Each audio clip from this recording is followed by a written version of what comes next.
Okay, let's begin. So, welcome to the FSLabs Concorde live stream. This is a rather special live stream today because this is the week that Concorde first flew. And if you're here today, I'd like to congratulate you for coming, and I hope that you will truly enjoy this session. Because today we are going to actually go through the Concorde itself. I'm going to power this aircraft up from cold and dark and follow all the procedures you need to know in order for this to work. Now, let us get started. As you can guess, I am at London Heathrow at gate 421, and I'm quite excited to get started right away. Greetings to Super 6 CEO, who makes excellent DC6 masterclasses. Welcome aboard. It is indeed great to have you. Right, so the first thing I want to do is I want to start loading up the passengers because that takes quite a long time. So let's load up the route. So this is a little palm top PC, okay? So when Concorde was flying in the early 2000s, they used to actually use this, and I used to actually have something similar to this in Nokia. So very nice and very intuitive for the time. I wish I had it now. Anyway, so scheduled route London to JFK, and let us set our payload. So that's option number 2. I'm going to set my zero fuel weight to 87,000 kilos. Select enter. Taxi fuel today, let us set 1400 kilos to be on the safe side. And let's enter and initialize that. So I'm going to start the loading, and then we're going to start actually powering up the aircraft. So I hope you're quite keen on that. So let's go down now. Greetings to airliners.net. We're glad you're here. So let us go to the data, change it because I want to go by runway 27 left. So departure runway 27 left, which is option number 2, and recalculate that.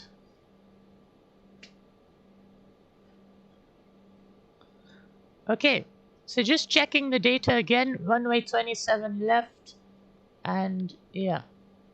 Now let's print the data. We can then open it up over here and take off data.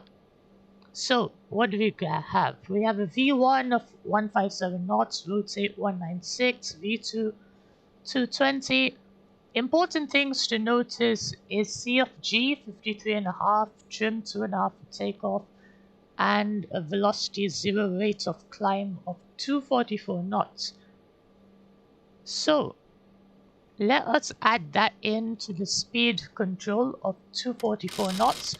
This is just for reference only because, as you know, I mean, not many people actually know this, but the Concorde does not actually climb with the auto throttle. So if you are a flight simmer that uses the auto throttle on Concorde to climb out, I'm afraid you're doing it wrong.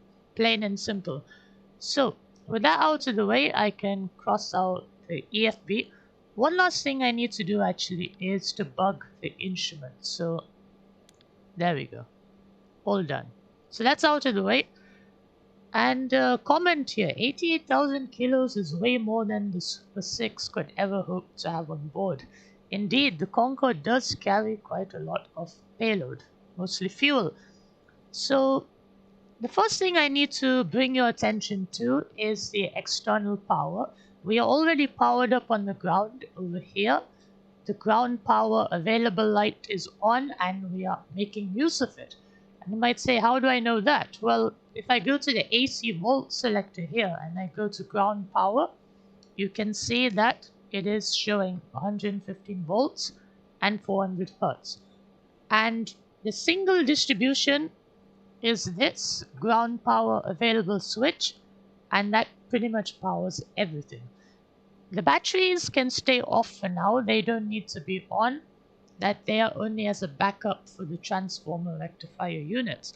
Another thing to note is the equipment cooling. These two switches over here, the left hand side and right hand side, extract, they pull cold air from the cabin and cool the electronic bay. So those need to be on, and for that we need cool air from the cabin. So I'm going to shut the bleed valves for now. They're not needed, and standard practice is to open up number 2 and number 3 cross bleeds like so. And for that I need to get some air, so requesting the ground air like so. And there we go, it's pressurizing. And the air conditioning is on. Cockpit temperatures and auto. Let's just put them in the 12 o'clock position. So then you can see that stuff is coming to life. There we go, there's some mass flow rates and we're all ready. So with that out of the way, another thing I like to do quickly is turn the air data computers on. They're quite necessary for various instruments, especially airspeed, as you can imagine, and let's test them out. So when I do this, you're going to hear the stall warning and the stick shaker at the same time.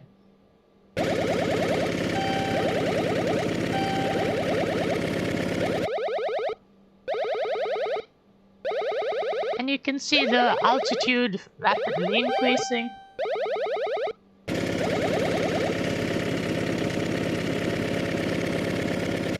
There we go, all settled down. Question, why did the Concorde not use the auto throttle for climb? Well, that is a good question.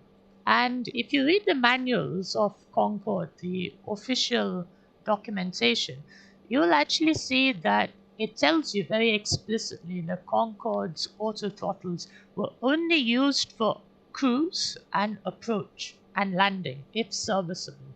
There's no mention about climb. And when you see the way I execute the takeoff and how I go 2% on the throttles and so on, you'll understand why. And the simple answer is mostly you set max climb power and you pitch for speed. So that's called IAS hold. Hello there, welcome to the stream. And great to have you on board, and just want to say that your channel is really good actually. I've seen your videos and I'm a long time supporter. So with that out of the way, a couple of things. Let us start our captain flows. So we're following the Crompton departure today. So on the left hand side, London VOR 113.60, and on the right hand side 114.35, which is Crompton. And on top of that, we're going to track the 258 radial, so let's dial that in.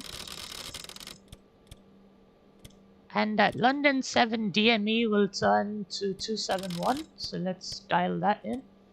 And then after that, so London 7 DME, we make our turn to the Woodley NDB, and then after that follow Crompton 282. So there we go. Let's just set all this in.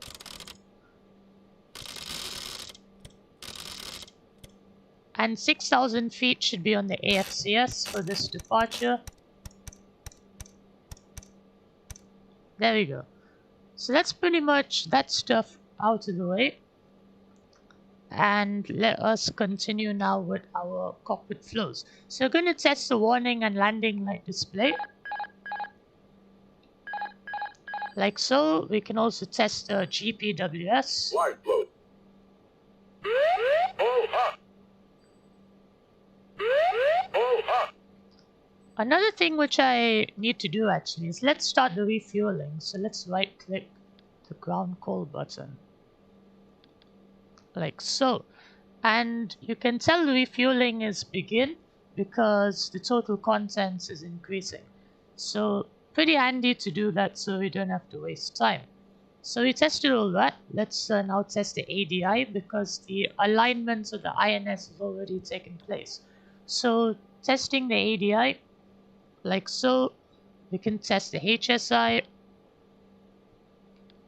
And yeah, what else do we need to test? The radio altimeter. Let's gauge the standby altimeter. We can also test the outer, middle, and inner markers as well. So basically just testing everything on the aircraft.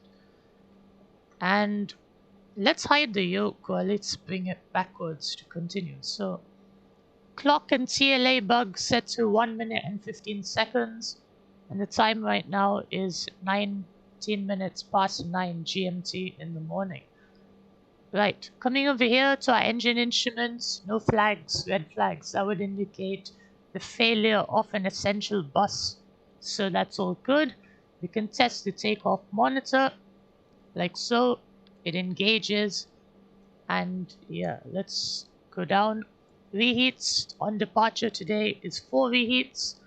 Let's also test the anti-skid, looking for the R's. And nose wheel steering, test and reset. So let's do that. Test the nose wheel steering.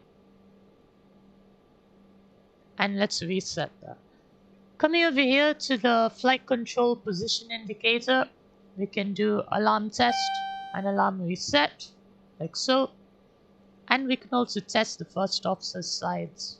Instruments, but it'll take too much time. So let's go to... Yeah, my arrivals actually are quite... It wasn't actually planned today. I was thinking of maybe doing it tomorrow, but tomorrow there's some other stuff going on, so I had to start today. So coming on to the overhead panel, we can turn the roof lighting on. Let's turn the nav lights on. Let everyone know we're powered up. And we can put the no smoking, fasten seatbelt signs on to begin with. Engine flight rating needs to be in climb for the time being. It was set to cruise. Pressure static heaters can stay off for the time being. Air data system probe heaters are set to total temperature inhibit while on the ground, and the standby system can come on. Drain masters can stay off. Our total air temperature today is not less than 0 degrees. After engines start, then we'll turn them on. Throttle masters will set to main or alternate. Typically at the top of descent, you would set the opposite selection. So if you were main, then set alternate and vice versa. And we can also see our lighting if we needed to adjust that. So, testing out the emergency evacuation. Okay, we tested that out. Coming over here, auto ignition should stay off for the time being, and the overhead control for the auto throttle needs to come on. Engine rating mode set to takeoff, HP valve set to shut. Let's come to briefly to the servo control panel. This is where you actually choose which hydraulic systems power the motors, the flight controllers that is. And that would be something you would do in the case of a flight control jam. But otherwise, just keep them in the normal position. You're isolating the yellow standby hydraulic system and you're good. So just checking, like so. And yeah, all good with that. I'm not going to dwell too much on that today. Engine anti-icing is off. Wing anti-icing is also off. And on top of that, the notable items here is forward fuel transfer override. Switch is guarded and set to off. This is the switch that the first officer would use to manually transfer the fuel if the flight engineer was busy, for example. So with the air data computers set on, and with the essential buses powered up, it's also custom to test auto stab 1 engages, like so. And it does.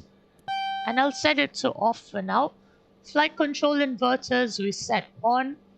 This is a fly-by-wire aircraft, so as long as you have DC power either by the batteries or the transformer rectifier units, the flight control inverters, they invert that DC power into AC power, and you have the blue inverter and the green inverter, and those signal the powered flight control units to operate. So it's a fly-by-wire system, and the signaling is here.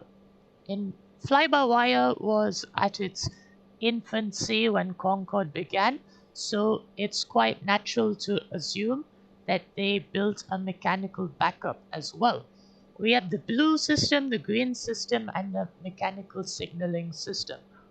Typically, the blue system is the one that is used. And right now, let us also test our master warning. So let's go to the test section, test the lights. We can also recall any master warning lights that we cancelled, and we can also inhibit the selection. So by inhibiting, which is something we do on takeoff, it won't distract the pilots. So kind of makes sense why they did that. We can also come over here if we wanted to and adjust our lighting, which I'm not going to dwell too much on. We also have a weather radar over here. I'll keep that off for the time being. Coming over here to the center pedestal, we can see our takeoff data is over here. Our present position is already inserted. If you go to waypoint 0, you can see the position of the ramp. And yeah, so before we start entering waypoints, I'm going to turn on the remote. So this actually syncs all the entries together. So a very handy feature. And yeah, coming down over here, weather radar's off and altitude reporting is actually on for the time being.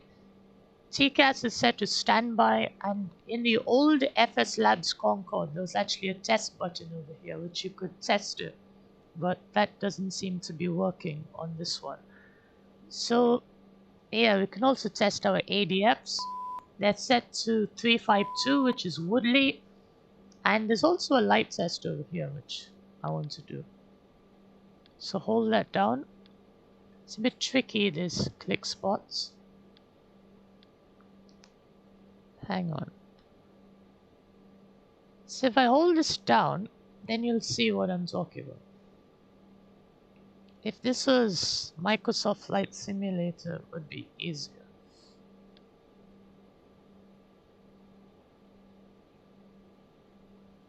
Okay, it doesn't seem to be doing what I wanted to do. There's also a gear horn test over here. That is if you extend the visor to full nose down, but you don't extend the gear. Right. So let me enter the waypoints first, because that's probably the most laborious stuff that I want to get out of the way.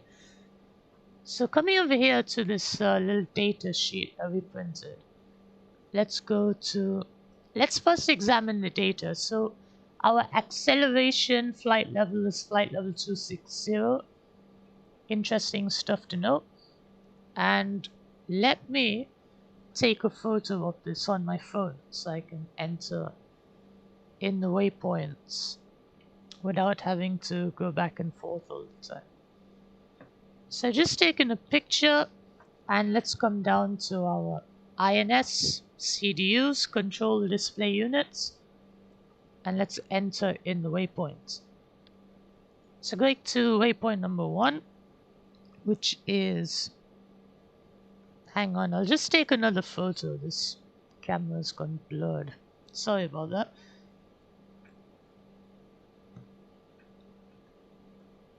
I wish there was a easier way of doing this. There we go. Taking the photo and coming down over here.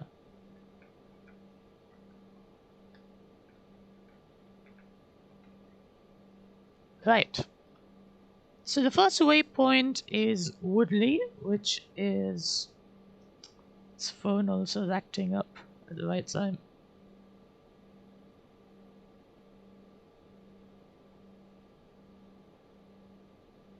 So the first waypoint is the Woodley NDB, which is North 51272. Insert. And West 527.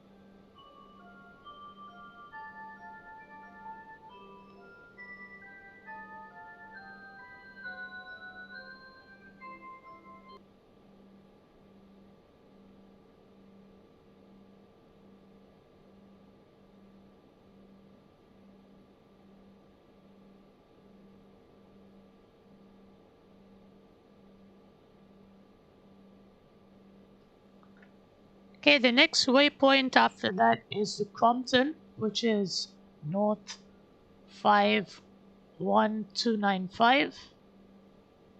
Insert west 1131. Like so. Okay, waypoint number 3, north 51312.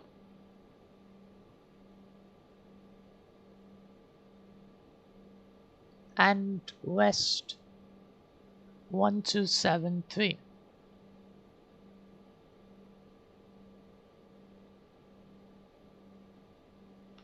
Okay, next waypoint is north 51330.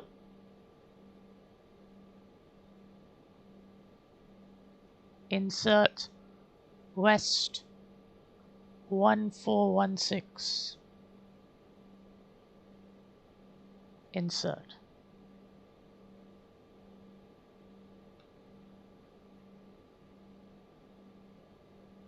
Okay, waypoint number 5 is north 51343.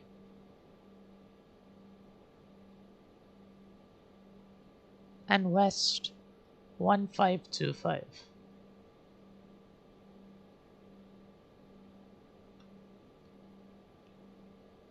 Okay, waypoint number 6, north 51356. Oops, I was still on waypoint number 5. Okay, I restored it. Waypoint number 6 is north 51195.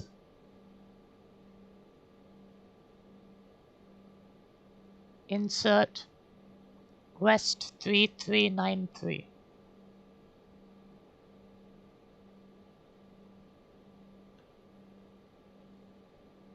And waypoint number 7, north 51200. Insert west 5000.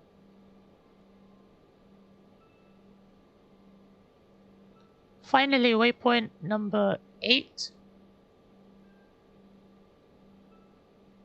north 51000 and west 8000.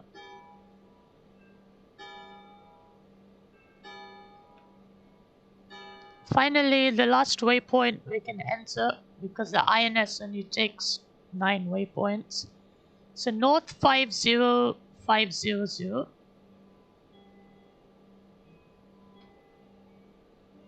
Insert and west 20000.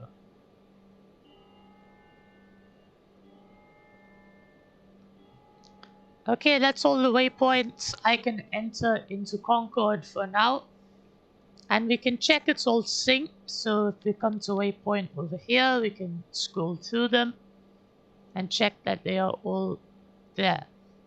So let's quickly do that. Verify that I've entered everything correctly.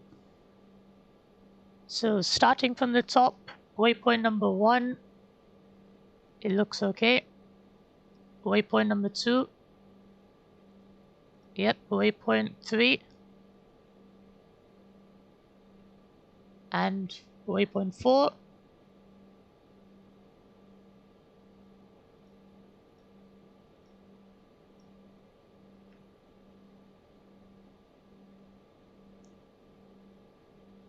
Waypoint number 5.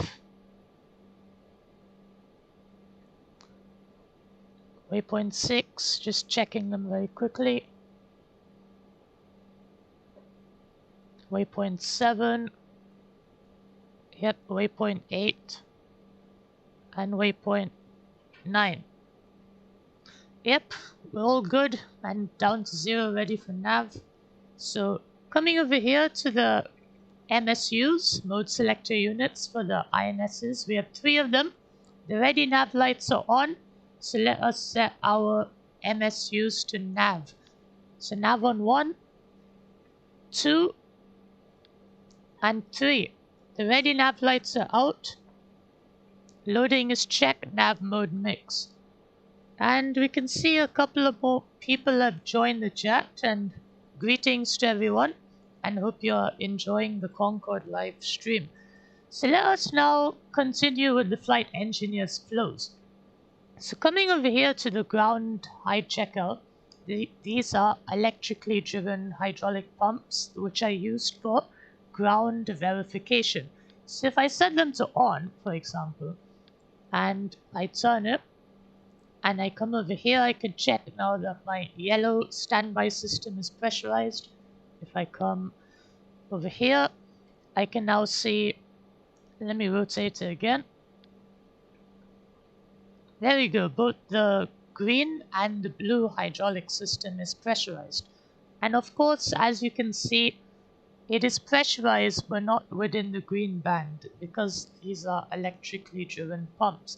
And one thing to note is if you had the galley power on during this process, it would automatically shed the galley power. So we can turn this to off, ground hijacker, set to yellow, yellow and off, like so, and trip these to the off position. Right. Coming over here to pressurization, there's not much has to be done. There's two identical systems where you set your altitude. So I'll set that to 6,000 feet on both sides, like so. And there's very little that has to be done. Pressurization is controlled by the air conditioning, the airflow into the cabin, as well as the pressure relief valves, which are set to open, and the discharge valves, which you can shut, but keep them in their norm position. We also have a system select where you can choose the auto pressurization controller. Just keep that to the auto. And also we have ditching switches as well, which upon landing on water, you set them to shut to prevent ingress of water through the discharge valves, and thereby preventing flooding of the aircraft. So coming over here, we can go through our flows. Here's our brake temperature monitoring. So let's test that out, like so.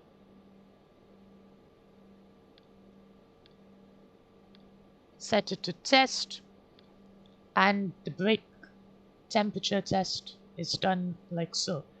Coming over here, engine control schedule should be set to flyover for the noise abatement. Engine control schedule is set to low for the time being. Now, fuel heaters are set to auto. Engine recirc valves are set to shut. Secondary air doors are auto shut and lights off. A couple of notes on fuel heaters. There's no mode indicator to show that it's actually on. So if it's on, there's no way of you knowing it. You just have to accept it when you turn it on. Engine recirc valves, which controls the downstream flow of fuel, which comes back to the collector tanks. They are typically open for low engine demand. I mean, when the throttles are at low value. And secondary air doors, these are the doors underneath the intakes, which are set to open typically for most of the flight. So let us now look at the external view of Concorde before we proceed. It's coming back to the flight engineer's deck. Takeoff CG switch set to normal, 53.5 degrees. And takeoff limiter for engine number 4 should be set to 88%. Now, coming over here to our air intakes, there's not much has to be done. Inlet lane channels either set to auto A or auto B. Let's set them all to auto A. Let's test out the intake master warnings. Alpha indicates a failure of the sensor that measures the intake, the ramp angle of attack. N1 SIG stands for failure of the signal of the low pressure spool to the computer. Test those out. Let's test out the intake master warnings, like so. And the hydraulics that control the lanes and the ramps, they are set to auto with changeover facilities armed. Inlet ramp spill masters are set to auto with guard set, so there's no need to actually raise or lower the switches. Coming over here to the secondary air instruments, they're all looking good, no red flags. And coming down over here to the fuel vent test, by pressing it, it should go from full to discharge, which it doesn't do, which is probably a modeling limitation of the system. Similarly, down here, there's also the RAT. The Concorde does have ram air turbines, which we can test the inverters that power those. And we do have our fire sensors as well, loop A and loop B, which I won't go into too much. So coming over here to the air conditioning section, air bleed control, we've already set that up at the start of our flight. We can also check some of the overpressure warnings, listening for the gong, and duct pressure warnings, and so on. Equipment cooling bay, there's not much has to be done over there. And now coming over to the section that everyone fears the most, which is fuel management. So we're pretty much full tanks today, and it's quite a lot of fuel. So the intakes for tank number 9 is set to auto, and the overrides are set to off to prevent messing up our auto selection. So if I was to turn the override to on, it automatically opens the inlet regardless of your auto selection. Now, coming over here to pumps, I'm in tank number 9. Let's turn the pumps for tank 9 to auto. Auto means off unless otherwise. Coming over here to tank 10, turn those pumps to auto as well. Standby inlets for the other tanks are shut for the time being, and the jettison panel is nicely covered up. We only use those for lateral balance and so on.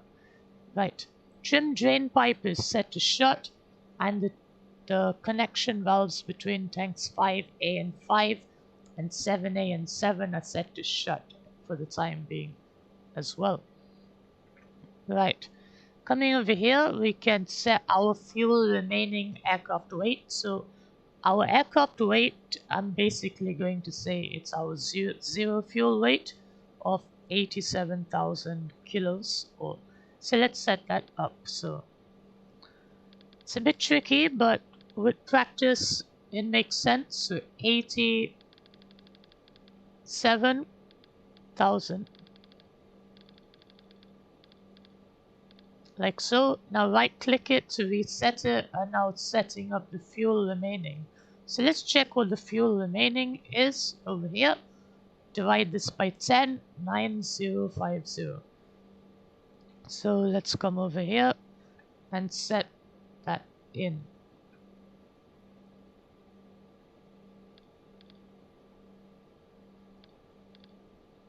Again, it's gone down here, so I've got to right click it. Hang on a second.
This is quite a fiddly item over here, so give me a few moments to set this up.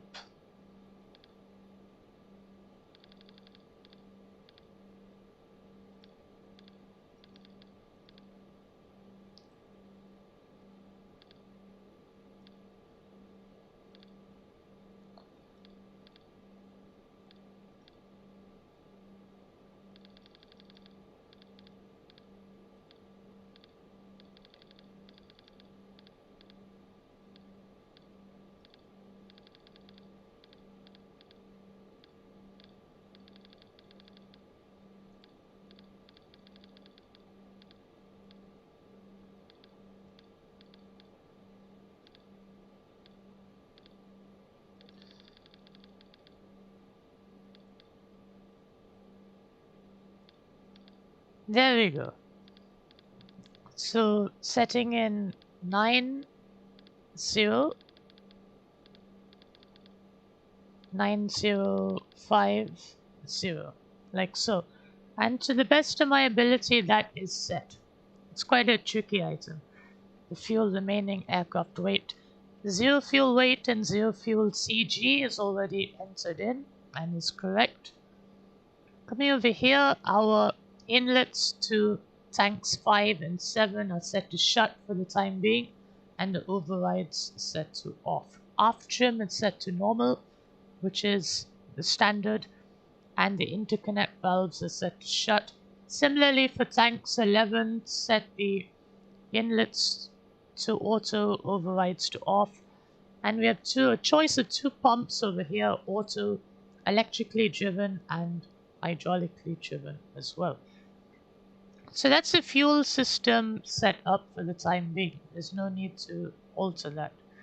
Coming over here to the hydraulics, hydraulic quantity is checked, green band. We can check the overheat and low pressure levels as well. And there's also an auxiliary air compressor which we need to avail of. Prior to engine start, the auxiliary air compressor pressurizes the reserves in order to prevent cavitation. Now, coming over here to the electrics, the engine generators are set to close, so they'll automatically kick in. Split circuit breaker set to close. And let's turn the batteries on, bring them online. But as you can see, they don't actually supply any current.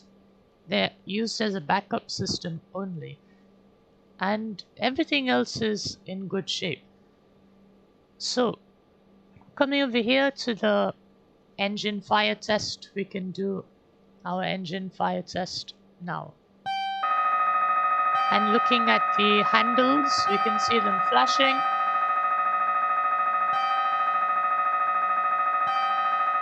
That's to test engine 1, 2, 3, and 4.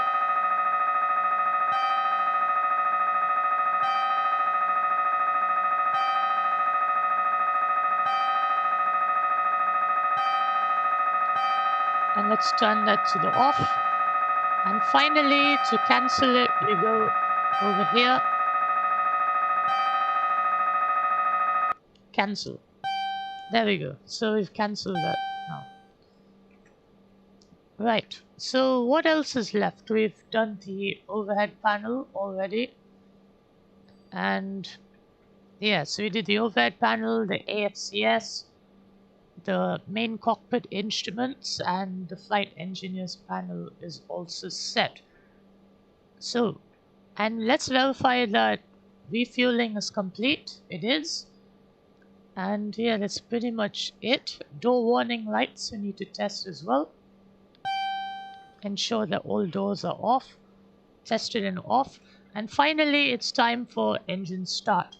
So instead of reading out the before start checks, I'm going to just go through the actionable items. So those items are: main fuel pumps are set to on, batteries are brought back online even though they're not actually used, and engine idle switches are set to high, like so. And other than that, pushback clearance is complete. Engine start clearance. And let us now start number 3. So we're going to do an engine start number 3. We can see N2 is rising, and at 13% N2 I'm going to introduce the fuel.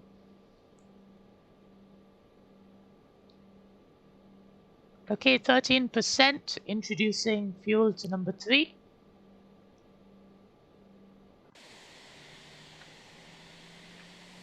There we go, engine number 3 is lit. You can see the fire handle is automatically illuminated for number 3. The mode indicator for the HP flow valve is open. The engine with suck valves automatically open. And the ignition is also energized. Debow switch back to normal. And also the PA volume actually decreases. So if you are a passenger in Concorde and the there we go, the GPWS has sounded, that means the number 3 generator has kicked in and the engine is lit and burning copious amounts of fuel. Starting number 2 now. So we'll start the 2 inboard engines and then do cross bleed start for the others. So starting number 2, start pump is activated, N2 is rising. An interesting thing in Concorde is when the fuel flow switch is open, the PA volume actually reduces as well. 13%, engine number 2.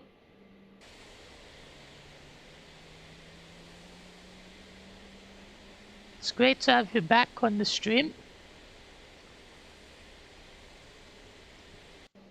Okay, engine number 2. I'm not going to do a debow start, so debow switch back to normal and let the engine accelerate to idle N2.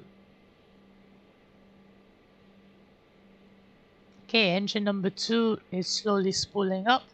Let us also pressurize our hydraulics. Let's turn on the blue and green systems. And notice the flight controls, which were in deflected position, have now returned to neutral. We have flight control ability as well.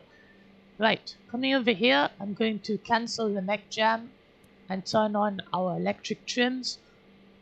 Always choose electric trim number 2 first before electric trim 1.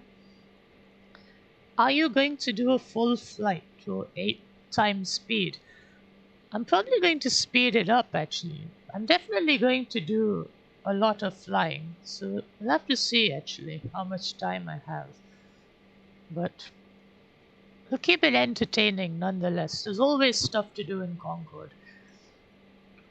So I've turned on my electric trims and I'm going to set my trim for takeoff, which is 2.5 degrees.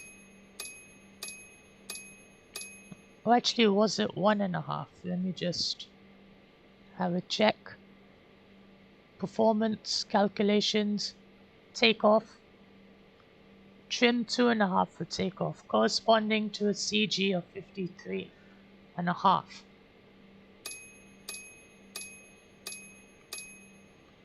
There we go, trims 2.5 for takeoff. And let us now push back. So let's do a brake check very quickly. Set it to emergency and then set it to norm. And let's do the pushback.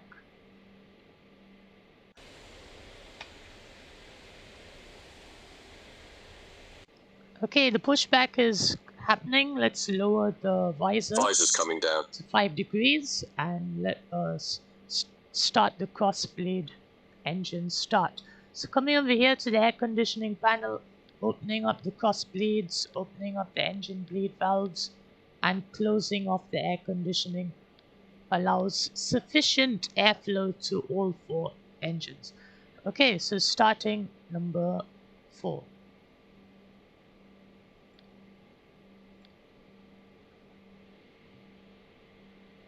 And while that's happening, let's do a flight control check.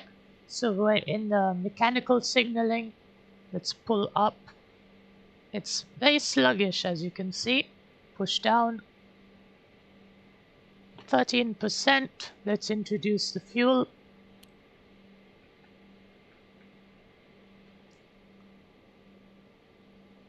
And debow switch back to normal.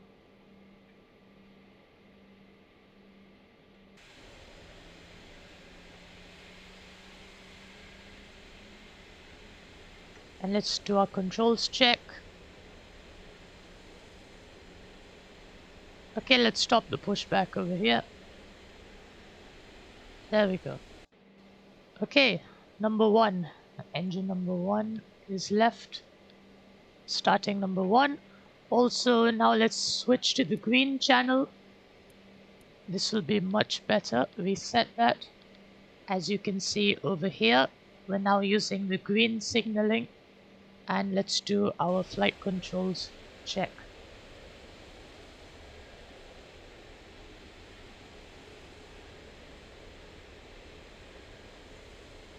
Okay. Yes, introducing the fuel to number 1. There we go. And finally, the blue signaling. So let's set that to the blue.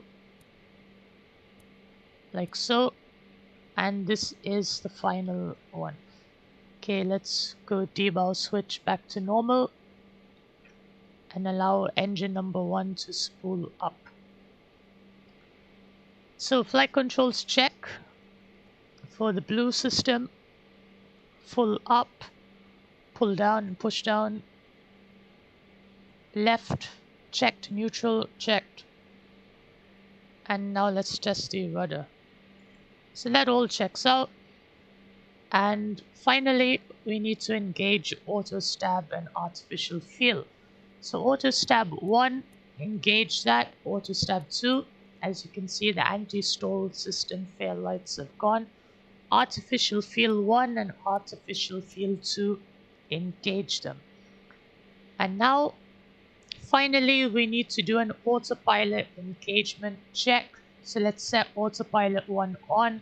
Observe heading hold and pitch hold illuminates, and observe deflection of the yoke. There we go. Autopilot 1 engage is checked. Autopilot 2, and that is checked. Both autopilots are engageable.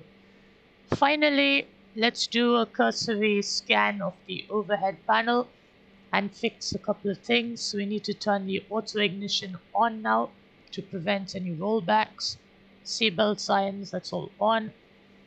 And what else did I need to check briefly? Auto ignition is on, and yeah, that's pretty much everything of the overhead. Let's turn the taxi turn lights on, and coming over here, we can check. Yep, for the start, relight selectors have automatically gone to off. They do so at 25% N2. Let's go engine idle switches back to low. And let's hit the brake fans also. We need to start our taxi. So coming over here to the fuel, now we can turn all the main boost pumps on and configure our fuel panel for takeoff. So main boost pumps are set to on, like so, and yeah. Now we can come to the air conditioning panel, shut the cross bleeds, and turn on the conditioning, like so. And just a cursory scan of all the instruments. Hydraulics is checked, green band. Hydraulic temperature is checked. Electrics are checked. Emergency generator set to ground bypass, and also just checking Gen 1, 2, 3, and 4, all checked and ready. Finally, the fuel, we need to transfer the fuel up to 53.5 degrees. So our load limiter here, let's set that to a reasonably high value. Actually, let's just set it to the 10,500, which is the load limit. And now let's go aft. There we go. You can see the mode indicators for the inlets to tank 11 have opened. The pumps are on, so fuel is now going aft, and we need to keep a close monitoring of this. We don't want to go behind 53.5 degrees. Percent, that is. Okay, so we are ready for the taxi. So I'm going to lower the visors down, so nose 5. And let us do our brakes check again. So set it to emergency, and then to park. And now let's go taxi. So taxi checklist, the actionable items are nose wheel steering is reset. And Concorde is not actually a difficult aircraft to taxi at all. You just have to spool up a little bit to about 86%, and then you can taxi on idle thrust as well.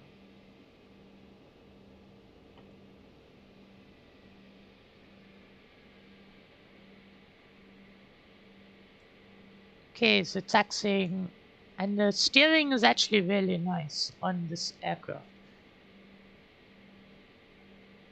So while that's happening, I want to also take a look at our fuel transfer, 53.2. When that comes to 53.5, I want to close that off. 53.3.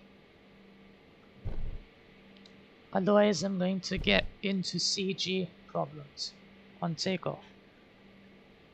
53.4. Just waiting for the 53.5. And then I'm going to shut the transfer off. There we go, 53.5, closing it off now.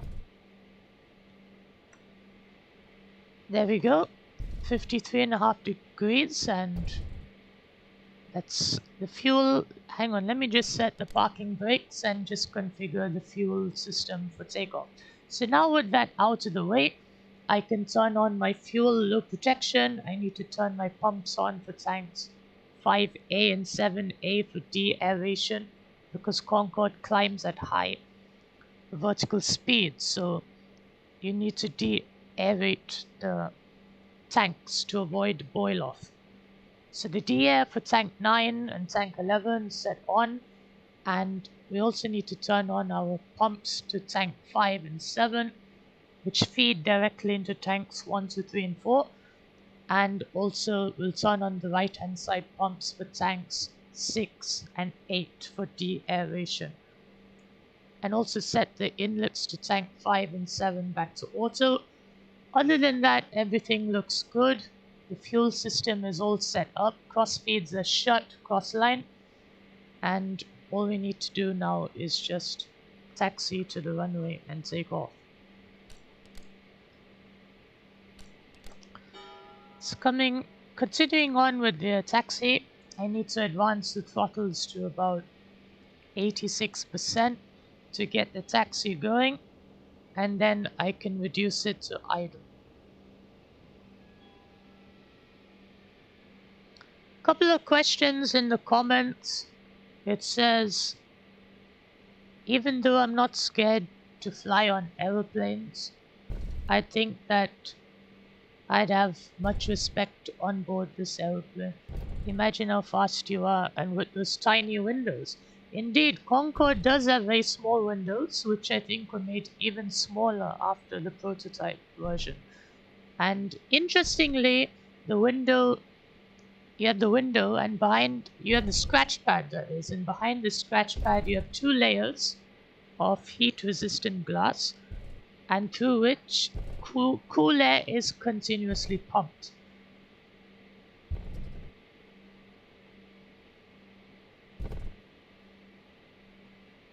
Another question in the chat is, when will you explain the DC-8 fueling process, because it has many pumps? Of course, I'll be happy to go through that in another tutorial, which should be very soon, hopefully.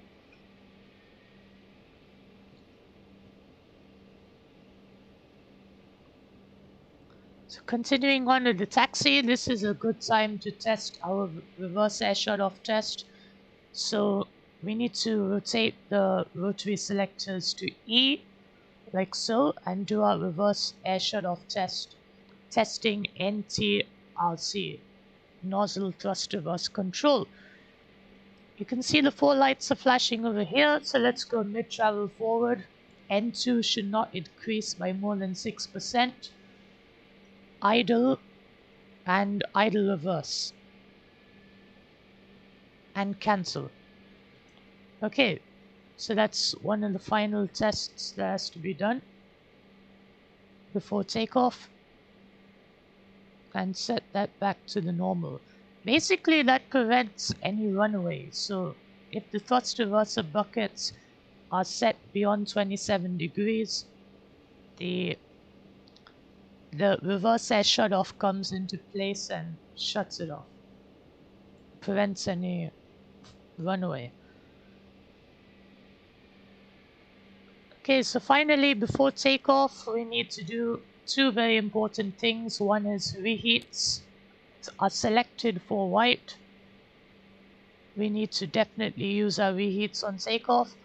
And finally, the takeoff monitor needs to be armed, which arms the auto contingency rating as well. On top of that, final check, master warning, set to recall. There's nothing there, there's no faults, so set that to inhibit for takeoff.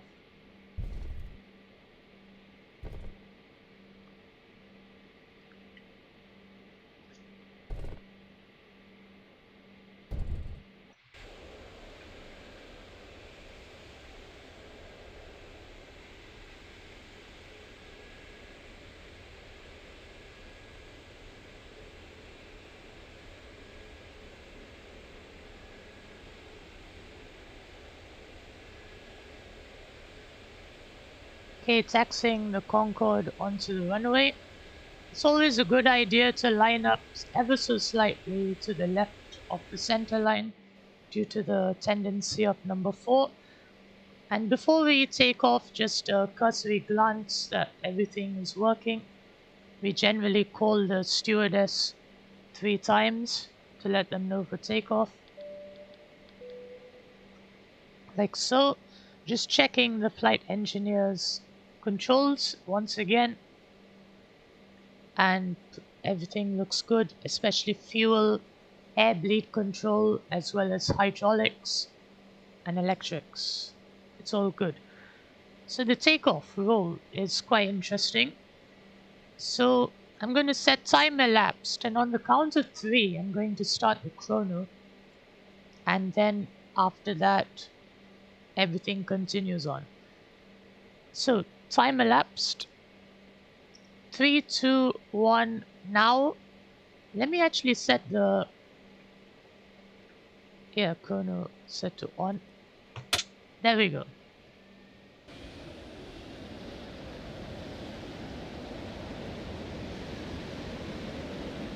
There we go, reheats are working.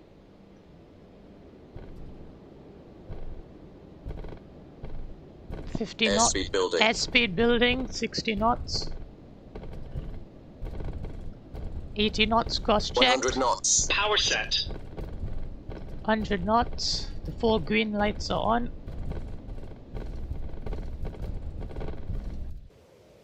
V1. V1.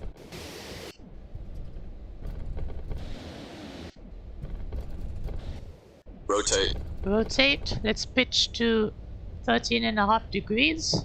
V2. Positive climb. Positive rate, gear up.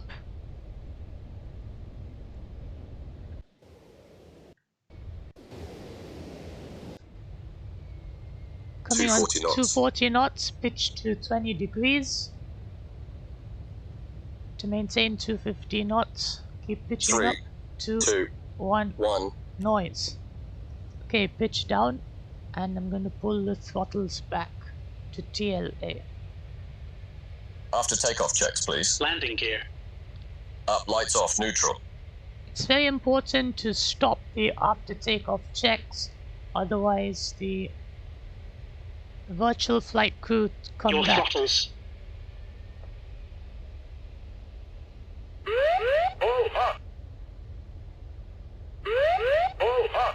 1,000 feet radio.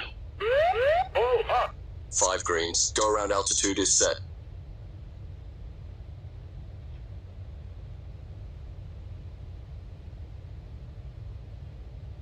Okay, so we're climbing very shallow because we're quite heavy, and when the throttles were pulled back, the flight engineer pulled them back too far. So I had to take manual control.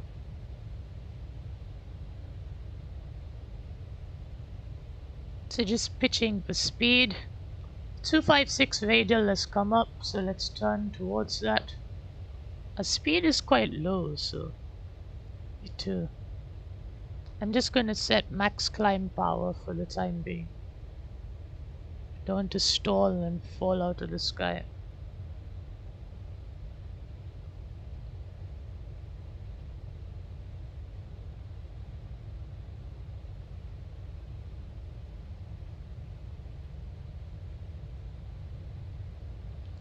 We're already at London 7 DME, so I can make the turn to 271.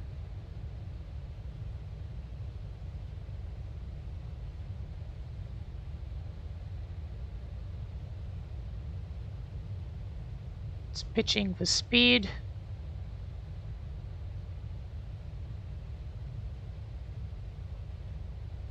We're going slightly above 250 knots, so raise the nose. It's very strict, below 8,000 feet. We need to maintain 250 knots. There we go. And we're 4 miles approaching Woodley.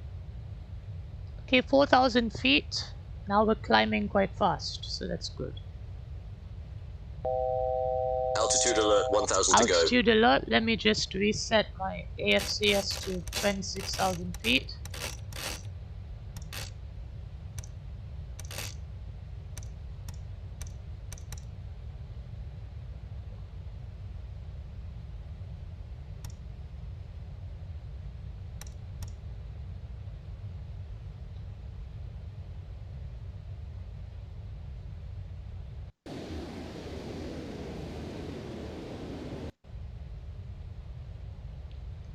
Okay, we reached Woodley. Let's go direct to Compton now. So I'm beginning my turn. And also we passed 8,000 feet, so I can pitch down and now accelerate. So I'm going to bring the nose and visor up. Nose coming up, nose coming up, nose coming up. I'm going to bring the nose and visor up.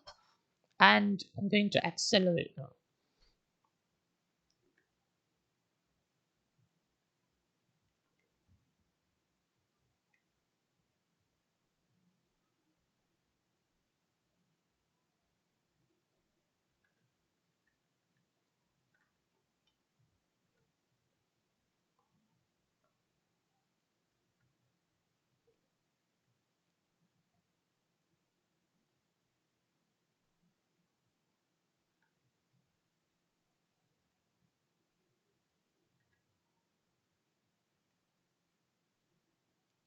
So we're still 9 miles away from Compton, accelerating quite nicely. And now is a good time to actually start bringing the fuel aft.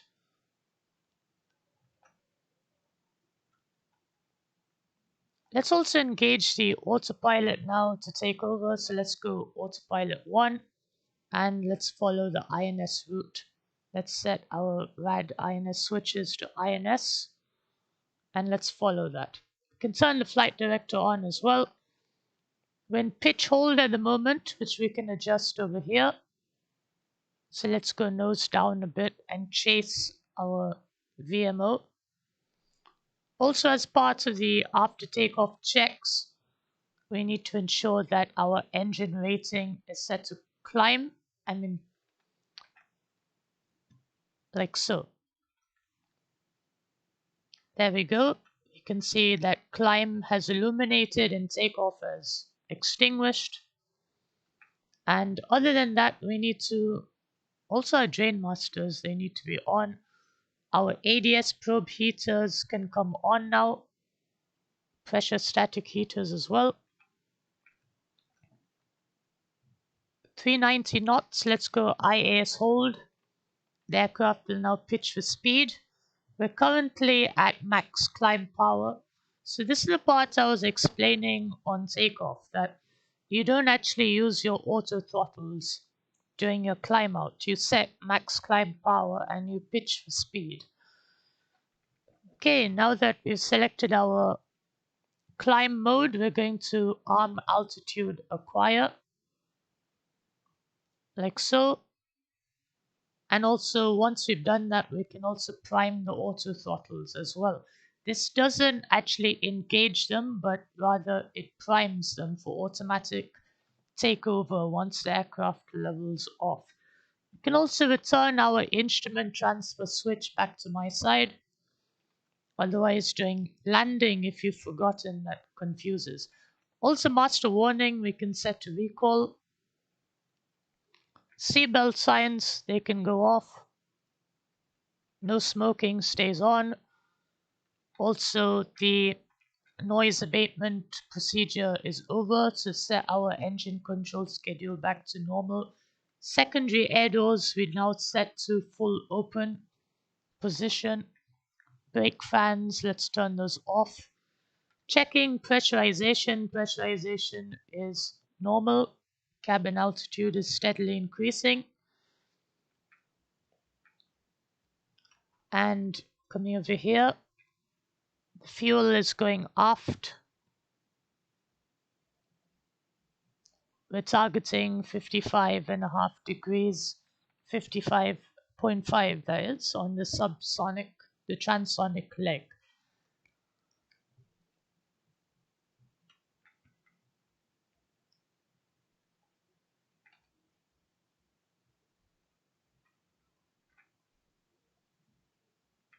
Also, everything else looks good. Hydraulics and everything. There we go, 54.9.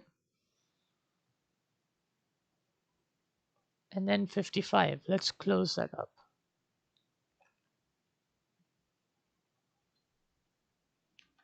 So we're climbing nicely now, and we're set to level off at 26,000 feet. We're currently between waypoints 4 and 5, and let's see which one is the acceleration waypoint. So the acceleration waypoint is waypoint 7, but I might choose to accelerate before that as well. Depends.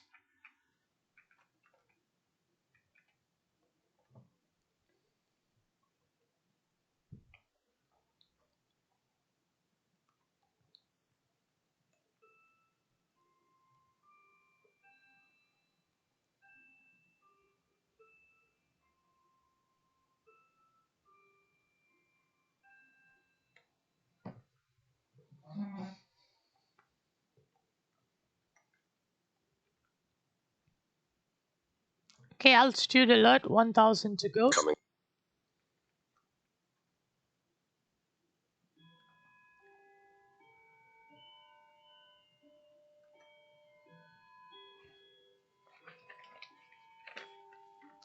Typically at this time, the flight engineer would read the transonic checklist, which is quite a short one. It just is basically auxiliary inlets are set to shut, which can be observed over here. Set to shut. Secondary nozzles are less than 15 degrees, which they are. And also the reheats are off, and engine anti-icing, wing anti-icing is off. Transonic checklist is complete. So as you can see, we are at 26,000 feet and we are cruising at just below the speed of sound, Mach 0.94.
Okay, I have a question here in the chat. It says about the DC-8. I need help with loading the fuel, not the fuel pumps themselves.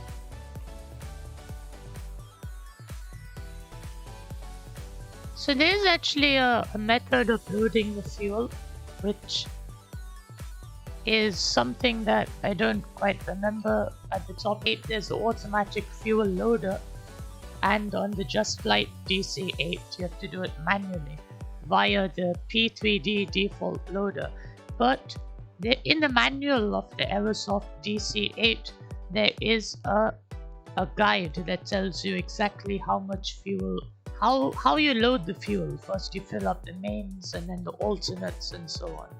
So that should probably help, and probably at some point I'll be flying the DC-8 again. So we'll go through that.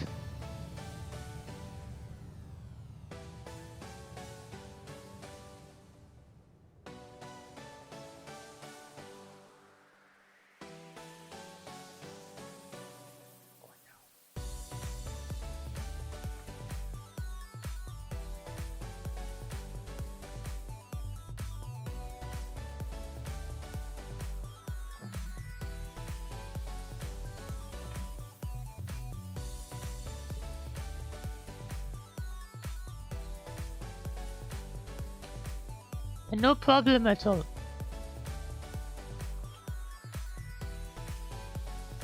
So hopefully you guys are getting ready for the supersonic acceleration, which is going to happen very shortly.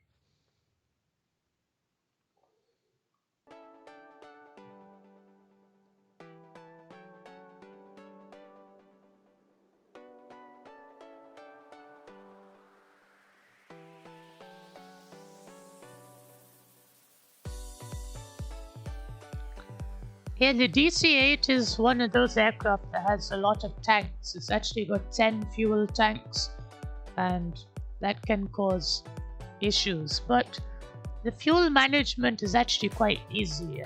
It's actually the Boeing 707 that has the most trickiest fuel transfer.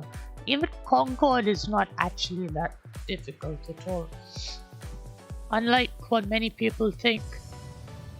Also, another thing that many flight simmers say is that using the auto trim master is not the actual way of doing it. It's like a cheat method, but actually that is the standard procedure. The other way of manually turning pumps and inlets on is not actually standard operational procedure. So where are we now? We should actually start the acceleration at waypoint 7, but I'm a bit impatient, so I think I want to start it now because it's my aircraft and I can do whatever I want. So I'm going to disengage the auto throttles and I'm going to prepare you for the supersonic acceleration. So the first thing I need to do is I want to dial 60,000 feet into the AFCS, like so. We're going to light the afterburners and ascend. So dialing in 60,000 feet. There's no point in pressing altitude acquire now, because once you change your mode, you're going to observe that will extinguish automatically. And you must rearm that in order for altitude acquire to work. Okay, we are turning on to the next waypoint, waypoint number 7.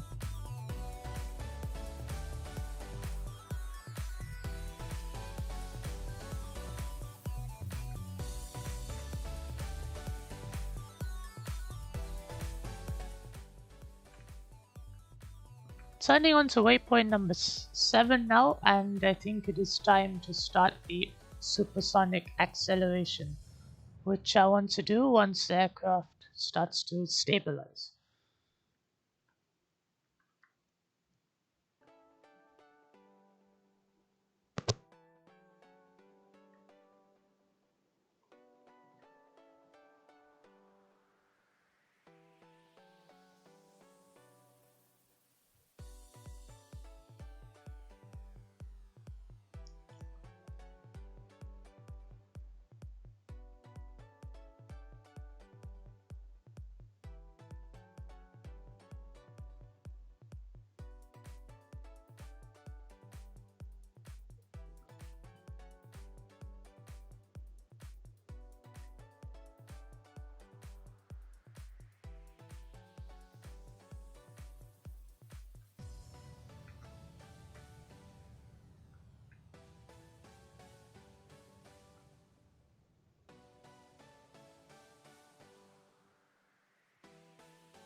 got another question. It says, you know the Concorde quite well. Will you also be interested in the Boom Supersonic one? The new Concorde if it succeeds. It seems that United has pre-ordered some even though it's not actually out. Well, the thing is, Boom is quite interesting and we'll have to see how it goes, but I personally won't believe until I actually see a full-scale model. Right now, there's lots of Blender models which seem to be changing every now and then. The last time I checked up on the Boom, the Blender rendition looked a bit like a trijet, and at some point it became 2 engines and 4 engines. It looked like a Concorde at one point, and now it looks like a Boeing 2707. And it seems to have stayed that way now. So, until I see a full-scale mock-up, I'll only then believe. And if they do that soon, then that would be great. Because right now they've done some test flights, but those have been in very small mock-up aircraft, which are not representative of the full aircraft. They're just like small.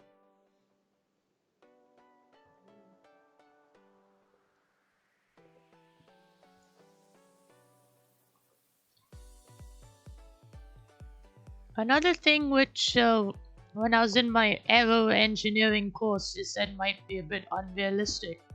As they said, they want to use biofuel to power the aircraft, which is very expensive on top of the already expensiveness of the project.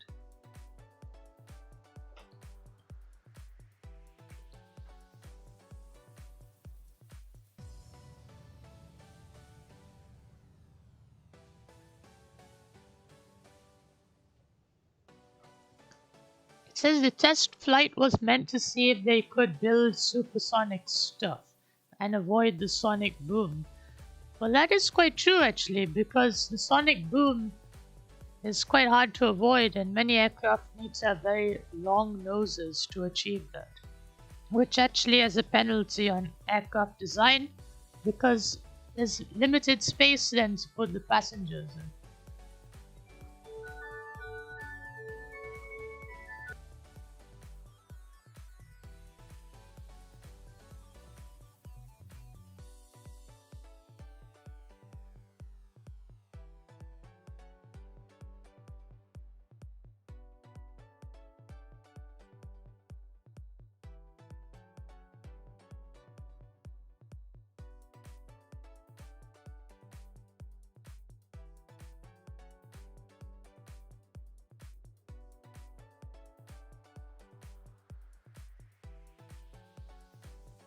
So we're going over the sea now, so you can see that we can actually start now our supersonic phase.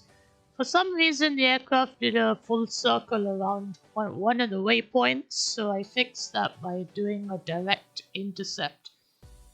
So that was strange. As you can see, I've done a direct intercept to waypoint number 7 to avoid that. So let us now begin the supersonic acceleration. So I dialed in 60,000 feet. I'm going to disconnect the auto throttles now. And I'm going to, this is the scary part, go to pitch hold. So when I go to pitch hold, I can now start slowly pitching up to about 10 degrees, nose up. So we'll slowly do that. And I'm going to open the throttles wide and select the reheats. There we go, inboard reheat selected. Outboard reheat selected. Probably feel a kick there. And we're going to start to pitch up.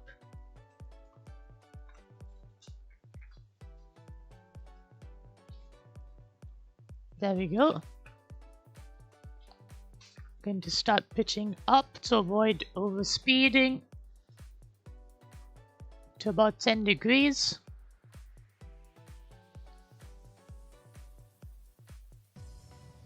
Oh, there we go, Mach 0.99. And we are really approaching. Let's keep pitching down slightly now. It's a tricky business. And let's go max climb mode. There we go, we're so close to the speed of sound. 0.99 now. Mach 1. And as you can see, the vertical speed indicator will start to fluctuate now as we go past the speed of sound.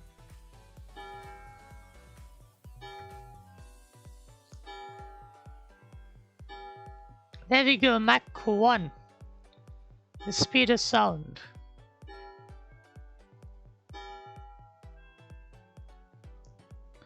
Okay, so there's a couple of things I need to do now, and that is to start transferring the fuel back.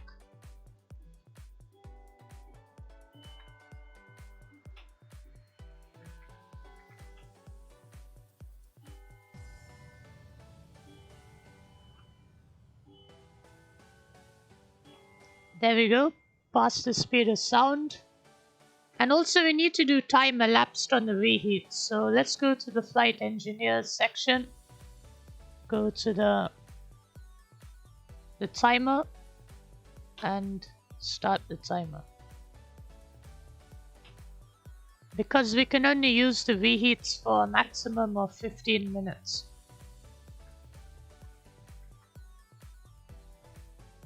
Okay, we're past the speed of sound now. Mach 1.05 and increasing.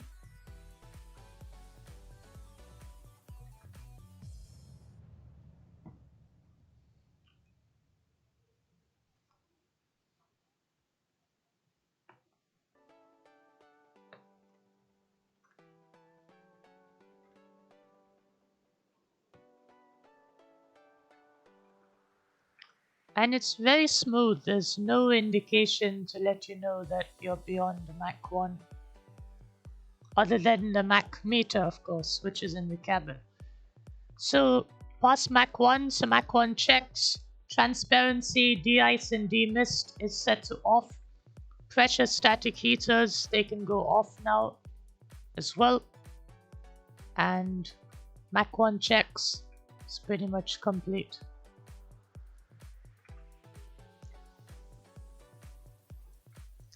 And as well as engine anti-icing, wing anti-icing, those are already off to begin with.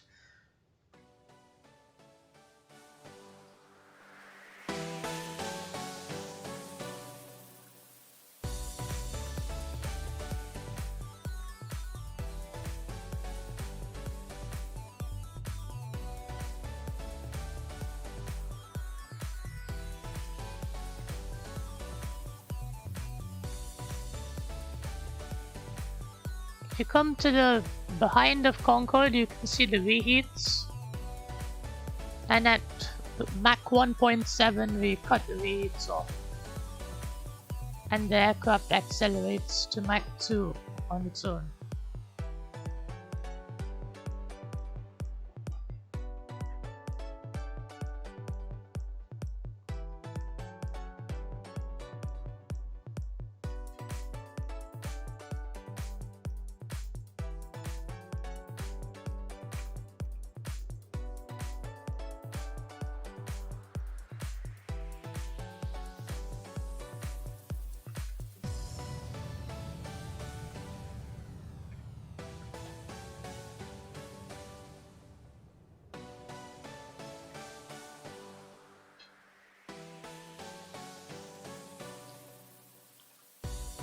The fuel is still going aft, which is very much needed.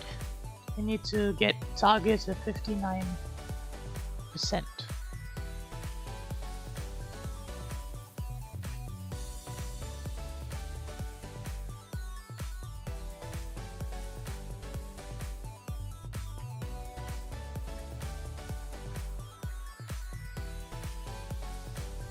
You can see that tank 9 is emptying out quite fast and is going into tank 11. We've reached 10,500 on the load limit for tank 11, So now fuel will start automatically going into tanks 5 and 7, and then into the collector tanks 1 and 4.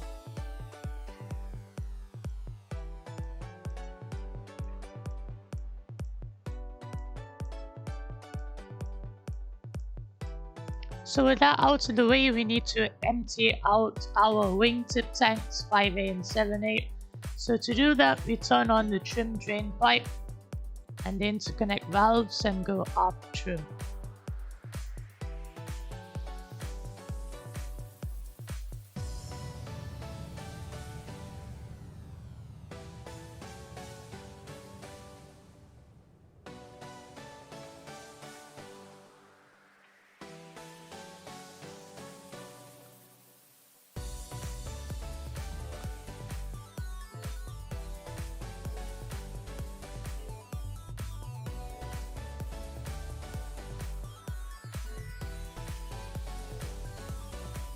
So what happens now is that fuel comes out of tank 5A into 5, then 7A into 7, and to compensate for that, fuel drains out of tanks 1 and 4 and goes back into the collector tanks 5 and 7.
So having reached 10,500 for tank number 11, we now reset the load limiter back to 0.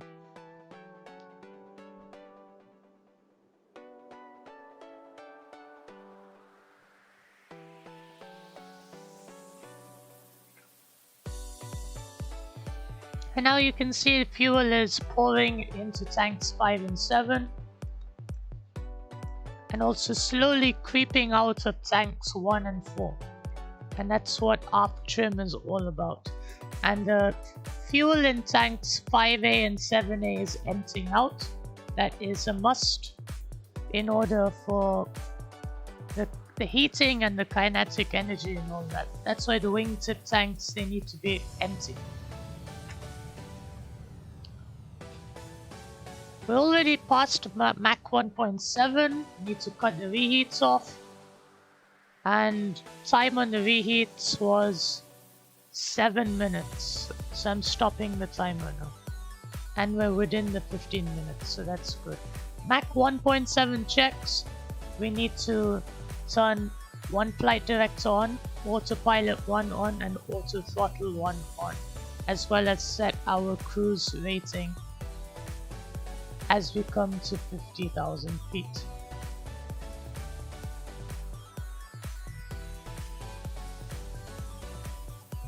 We can also arm altitude acquire as well. There we go, the master CG warning has disappeared.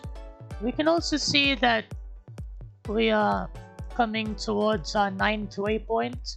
If we go to distance and time over here, we can see we're coming towards it, so I need to start entering in the next set of waypoints.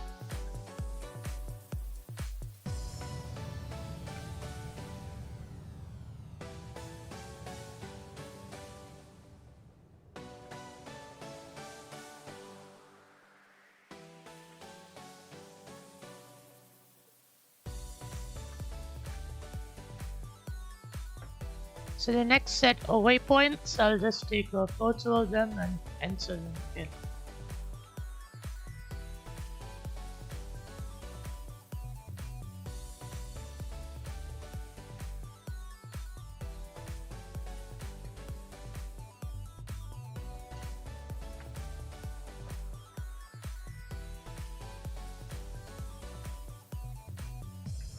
We're coming on quite close to Mach 2, creeping up, and the transition is not as fast as we went through Mach 1.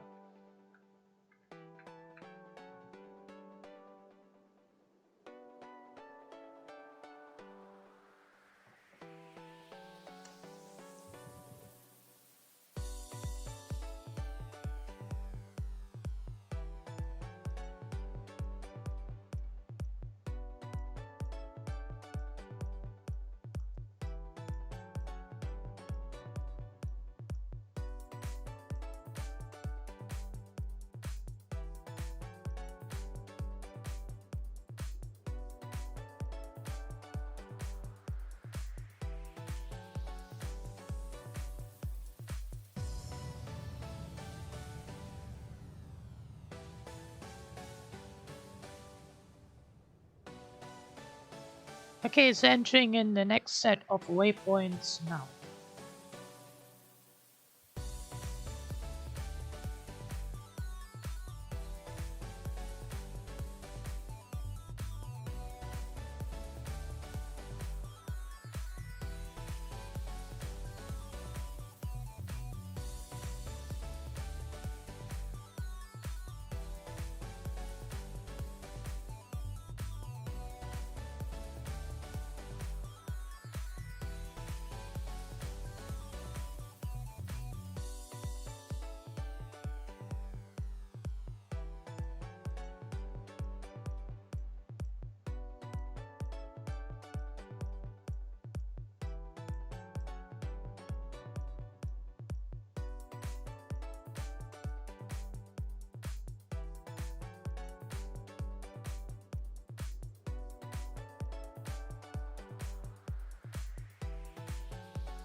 Okay, so I think it's time to check on the fuel again.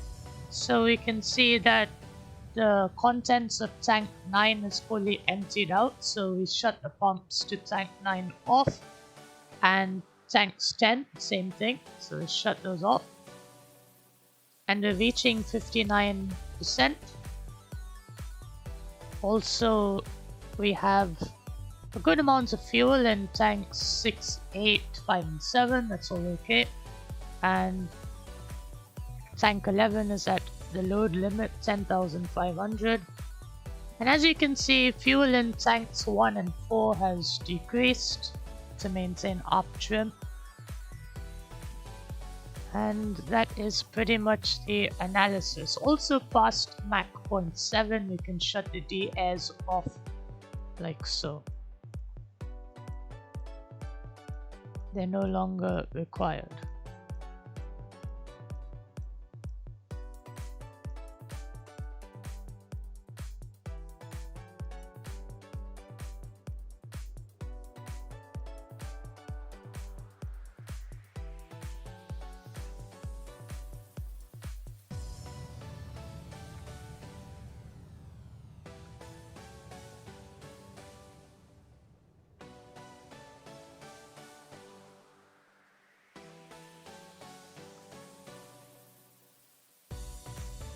Okay, having reached about 50,000 feet, we'll introduce our cruise rating, like so.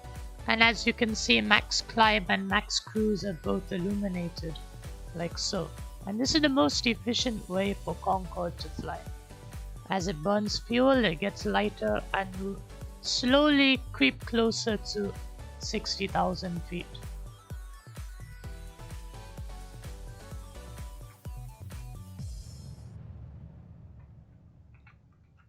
Also, now it is time to sort out any lateral imbalances in fuel, which I'm going to do now. So we still have some fuel in tanks 5A and 7A, which is emptying out as we speak. But tank 5 has less fuel than tank 7. And similarly for tank 6 and 8. So I need to apply a fuel imbalance procedure in order to settle those tank quantities out, which I'm going to do now.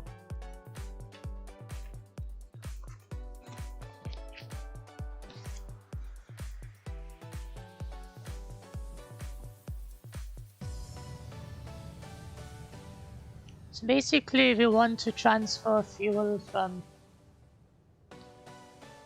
tank number 7 to tank number 5 preferably, and from tank number 8 to tank number 6. So let's do the first one, tank 7 to tank 5.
So just a quick update on the Concorde. Our, tanks 5A and 7A are fully drained out, so I'm going to shut those pumps down. The wingtip tanks have totally cleared out, and similarly I can shut the trim drain pipe and the interconnect valves between tanks 5A and 5, 7A and 7. That completes the transfer, but I will keep aft trim, and I'll only reset that once our tank 6 and 8 quantities go down to about 6,000 kilos.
Okay, so thank you everyone for your patience.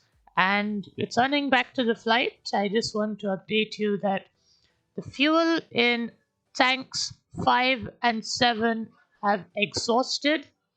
So I'm shutting off the pumps to 5 and 7, like so.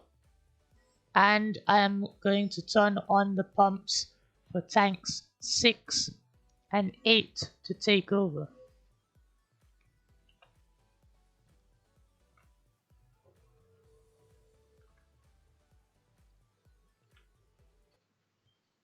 Is coming up.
and I am going to turn on Mach 1.7. We cut past Mach 0.7. We can shut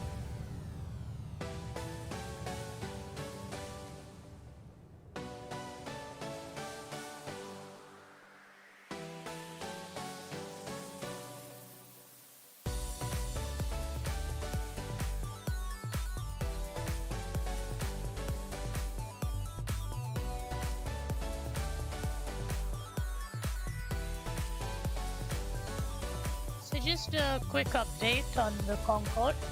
Our, tanks 5A and 7A are fully drained out, so I'm going to shut those pumps down. The wingtip tanks have totally cleared out, and similarly I can shut the trim drain pipe and the interconnect valves between tanks 5A and 5, 7A and 7. That completes the transfer, but I will keep aft trim. And I'll only reset that once our tank 6 and 8 quantities go down to about 6,000 kilos.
Visors coming down.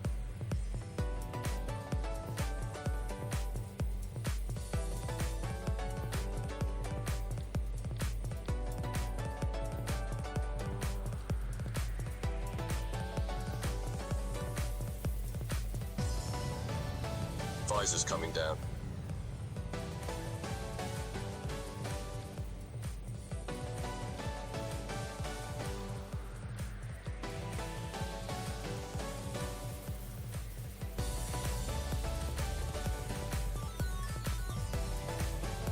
Visors coming down.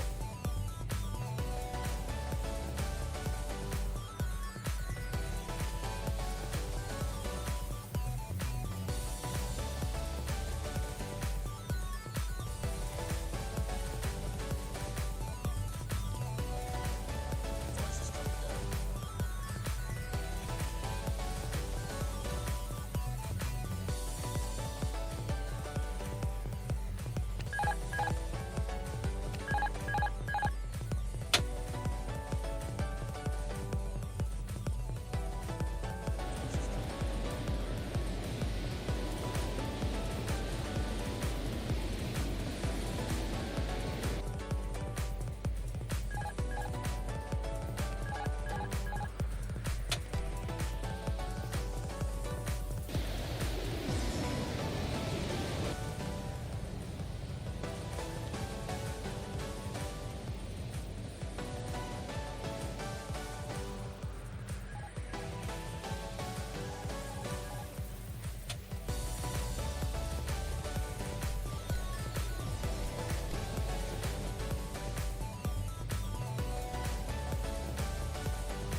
Nose 5.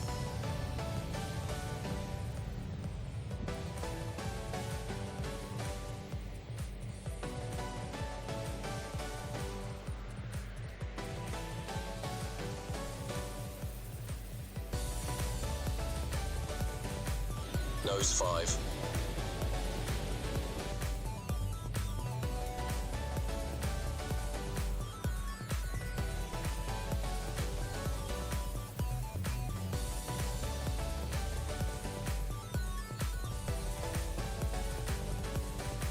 Nose 5.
Okay, we are ready for the second takeoff of Concorde, given that my desktop PC crashed, but now I'm back again.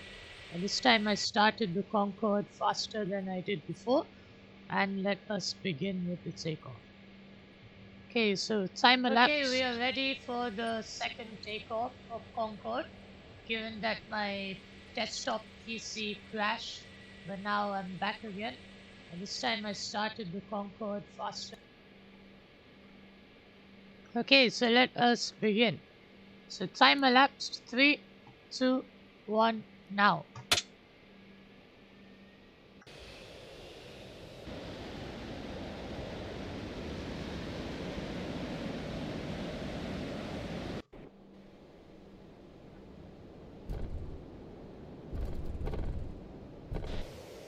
Airspeed building.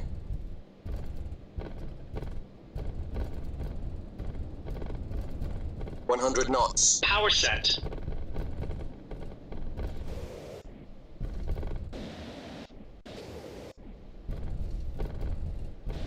V1.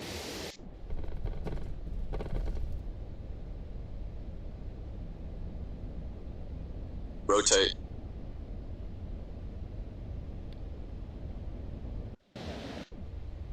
Positive climb. Gear coming up. V2.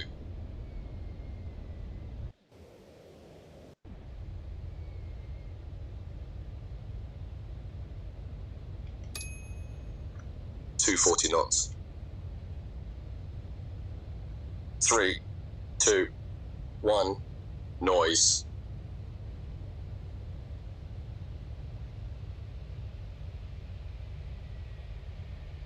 After takeoff checks, please. Landing gear.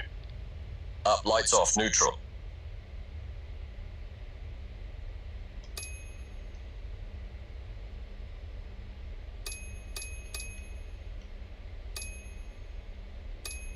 Your throttles. Oh, up. Oh, up. Oh, up. 1,000 feet radio. Oh, up. 5 greens. Go around altitude is set.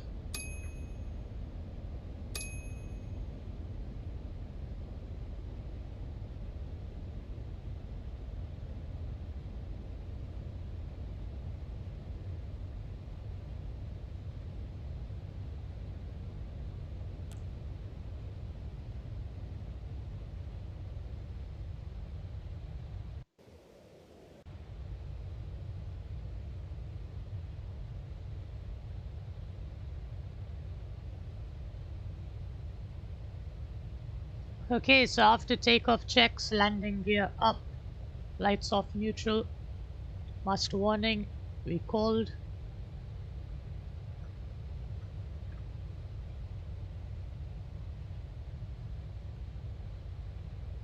Okay, London 7 DME, we can start our turn. So Woodley. Pitching for speed.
Okay, 8,000 feet. We can now accelerate. Now flying direct to Crompton.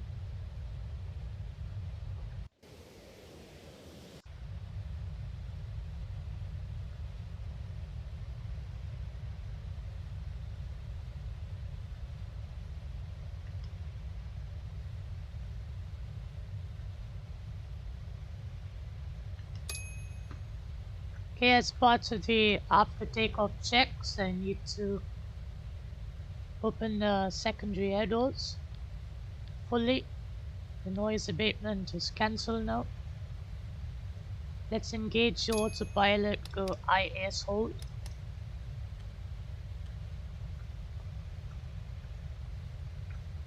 And let's go climb thrust. Engine takeoff rating goes now to flight. And now we need to start transferring fuel aft in order to achieve a CFG of 55%.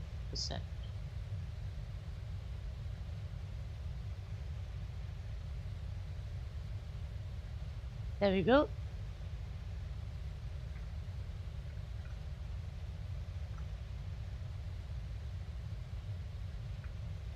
The aft transfer is beginning, pressurization is checked. Can turn the brake fans off now and also get the ADS heaters back on. Seatbelt signs I'm turning off now. Need to obviously get Nose our coming up. visor nose up.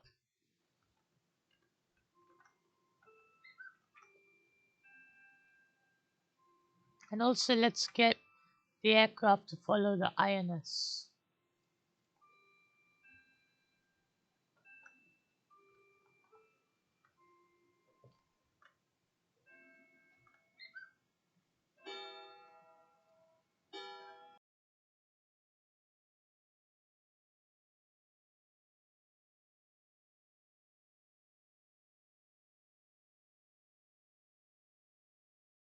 Than I did before, and let us begin with the takeoff. Okay, so time elapsed. Okay, we are ready for the second take.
Okay, so I'm ready to go supersonic again as soon as time permits. So We are already set the fuel going up, so I'm going to now dial in 60,000 feet into the AFCS.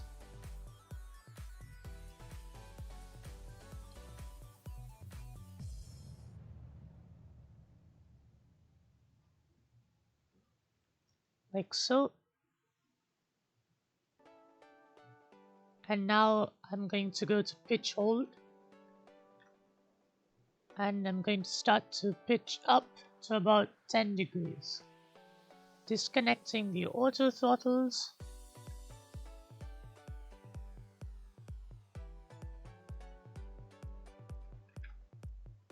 I'm going to open the throttles wide to full power and turn on the reheats in pairs, inboard reheats and outboard reheats.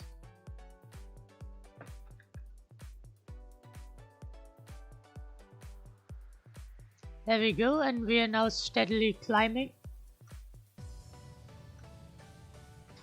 The aircraft is gaining altitude and we are slowly accelerating towards Mach 1. Also, I need to go time on the reheats to ensure that we do not exceed 15 minutes.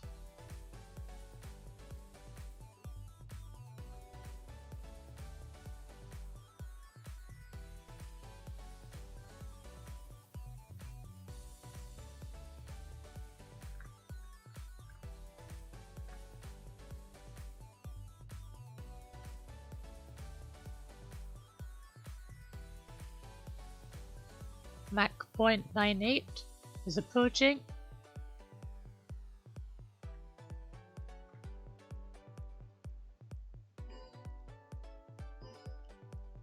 .99, approaching 30,000 feet.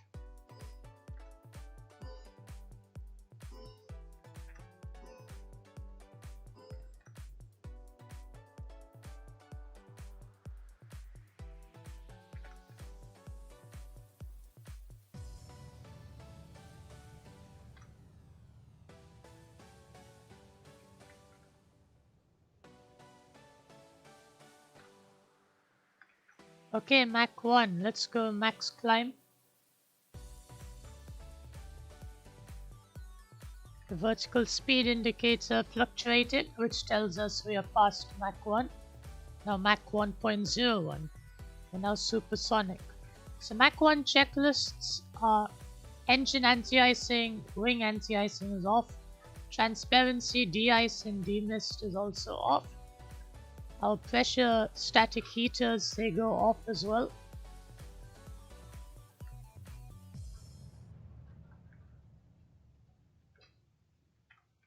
Secondary air doors, they're open. Rather, they've shut now.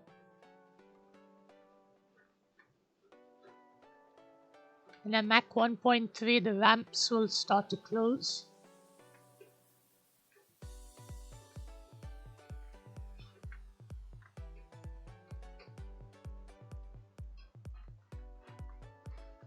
Just monitoring the fuel, we can see that we are continuing to go aft. Tank number 11 has reached 10,500, so I'm going to reset that to 0.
Okay, coming up on Mach 1.7, I'm shutting off the reheats in pairs. Time on the reheats, 10 minutes and 42 seconds. Resetting the clock.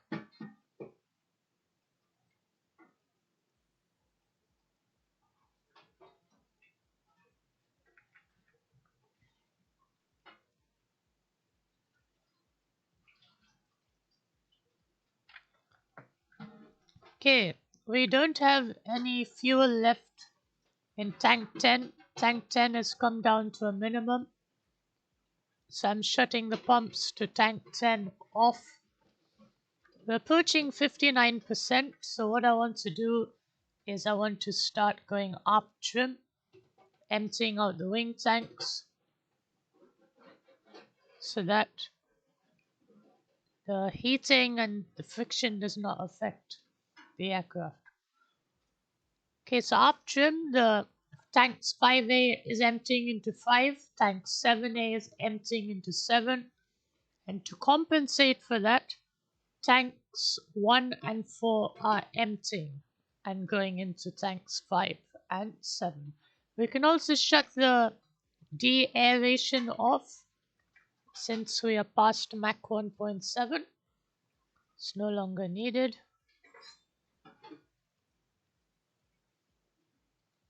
And that should be pretty much it for the fuel management as of now.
Okay, 50,000 feet. I'm going into cruise rating now.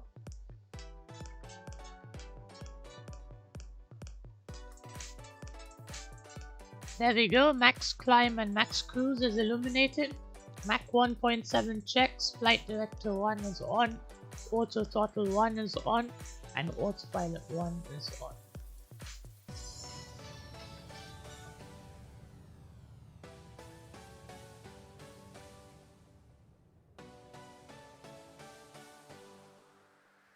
We've approached Mach 2 now. The auto throttle will take us up to Mach 2.02 and then back to Mach 2.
Okay, so quick update. The tanks of 5A and 7A have drained out their contents. So I'm shutting the pumps down, shutting the trim pipe drain, as well as the interconnect valves. But I'm keeping the aft trim set to aft.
Okay, so we are ready to descend now. I think I've reached my D&D point. So we are going to rapidly descend now. In answer to your question, that little box that came out of the screen, this is called a Palm Top PC. It's got 2 megabytes of RAM, and it's a little equivalent to a modern day electronic flight bag, EFB. It's a bit like the modern ones we have now, but in those days they had this little HP phone like kind of item that they used to plan their routes. Only the British Airways crew used to use this, so not everybody. So I think we're ready to descend. So the first thing I'm going to do is I'm going to open up the engine circ valves like so, because of the low demand on the engines, and I'm going to disconnect the auto throttle. I'm going to go to altitude hold, and now I'm going to throttle back to, I think it's about 18 degrees TLA.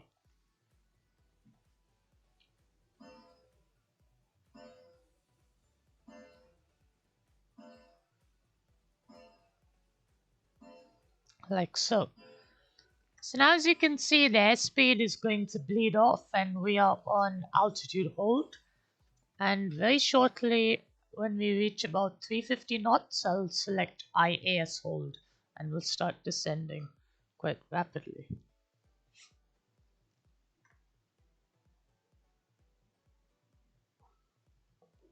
The cruising altitude of Concorde is, although I've dialed in 60,000 feet, we only actually reach 60,000 feet in the last 10 minutes or so of the flight. We don't actually get there sooner. And the reason being is because Concorde is still quite heavy. So it's still, as we get to Mach 2, we get to about 50,000 feet, and over the course of the max cruise period, we burn off fuel and we climb up and just about touch 60,000 feet. As you can see now, I'm 57,000 feet, and then after that, it is time to descend again.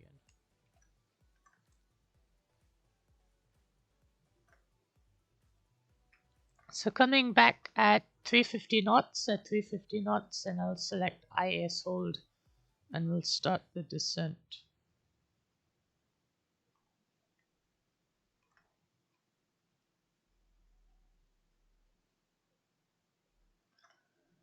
Oh, those are tricky questions you're asking me about the wind and all that. I think at that altitude it's pretty calm. There's not actually much going on at all. So I've got a master CG warning. I've kind of gone very close to the afterbug. And anyway, it's time we start to transfer the fuel forward. So what I'm going to do is I'm going to turn on my pumps to tank 9 and tank 10 to auto so that they can start collecting the fuel. And I'm going to set the load limit to a reasonably high value so that now when I move my auto trim master forward, you can see that the inlets to tank 9 have opened and will start collecting with fuel now. Similarly, I can turn off aft trim. This was a feature that requires I have to do this so that I can empty out the wingtip tanks into tanks 5 and 7. So with aft trim off, tanks 1 and 4 will start to fill up again.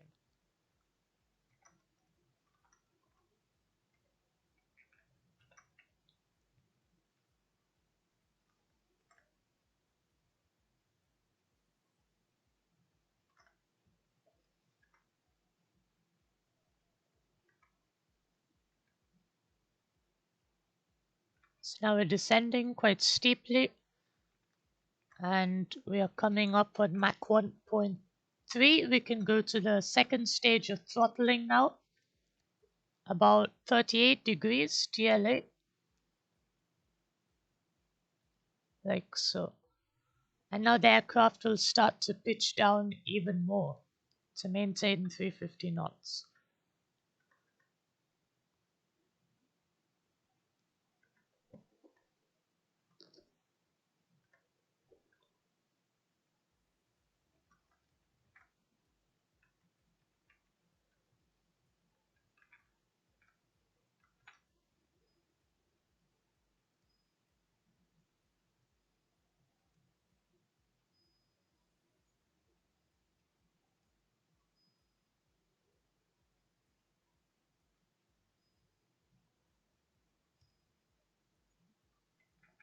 And once I've selected my vertical mode, IAS hold, I can then arm my altitude acquire. So let's dial down to about 20,000 feet and arm that.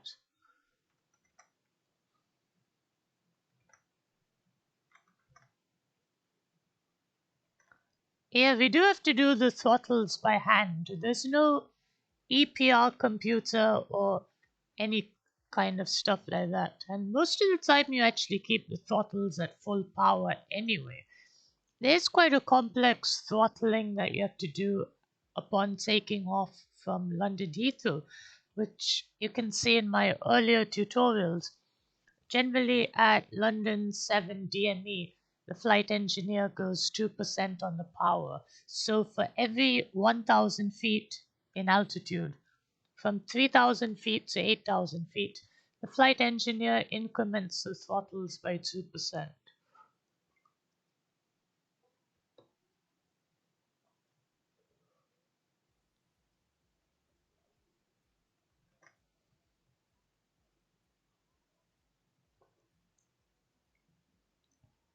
The add-on is actually probably the best Concorde that exists. There are the other alternatives, the DC design Concorde and the other X-plane one, but they don't come close to the system's fidelity of this Concorde, unfortunately. So the only way to truly experience the proper Concorde is to get this one. Also, a couple of things upon descent, we change our throttle masters from main to alternate. If you were at alternate, you would go back to main. And yeah, that's another consideration. Let's put the seatbelt sign on as well. It's probably a good thing to do. And we're descending quite fast. In fact, if you're interested, I can show you how to do. I'll demonstrate in-flight thrust reverse, and that's quite a interesting item. We're coming up on Mach 1, so I can retard power or as required. So there we go. I've retarded the power, and the aircraft will now descend even more rapidly.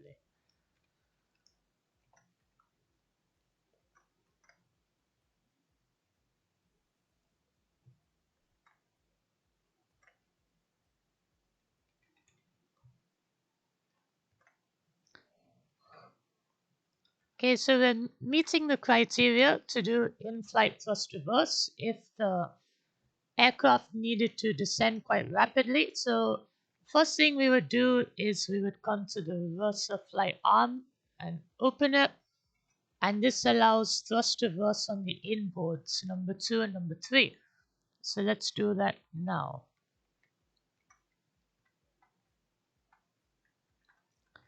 There we go. As you can see, number 2 and number 3 inboard engines have entered idle reverse. The buckets have closed, and this allows the aircraft to descend at up to 11,000 feet per minute.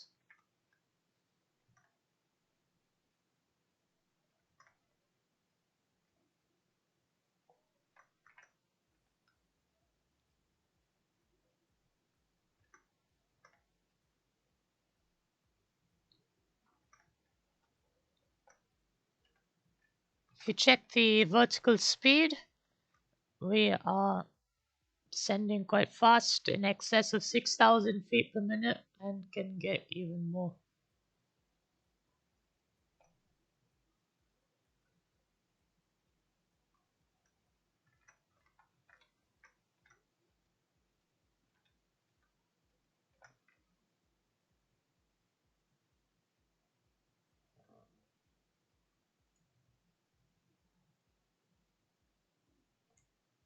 Okay, altitude alert, 1,000 feet to go. We are approaching 20,000 feet. And let us see now where we are so I can plan our landing.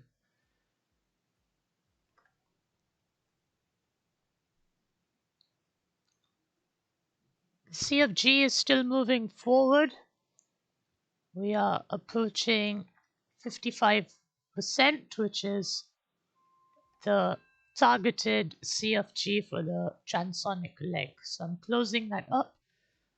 As we can see, the fuel contents in tank 6 and 8 has also emptied out. So I'm shutting those pumps down. Just waiting for the last bit of fuel to exit tank number 8. And after that, that's pretty much it. There's no fuel in any of the other tanks other than the 4 main engine feed tanks. Also, as part of top of descent checks, we generally turn off the hydraulically driven transfer pumps to tanker level.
Okay, let's select ourselves to say 14,000 feet.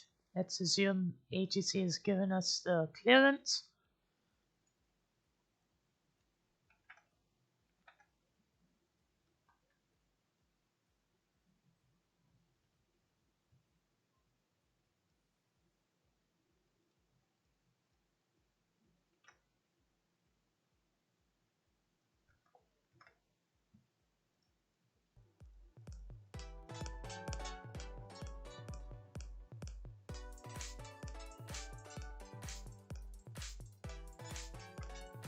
Oh yeah, 6,000 feet per minute is well within Concorde range. In fact, it even climbs at vertical speeds in excess of 6,000 feet per minute.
Yes, this is the most complicated Concorde that exists for any sim actually. It's well worth it. It's got much more systems fidelity than any of the other ones I've seen. So I can change my engine control schedule to approach. Also, I'll change my engine rating, back to takeoff. So long we went cruise, and now we've gone back to takeoff rating.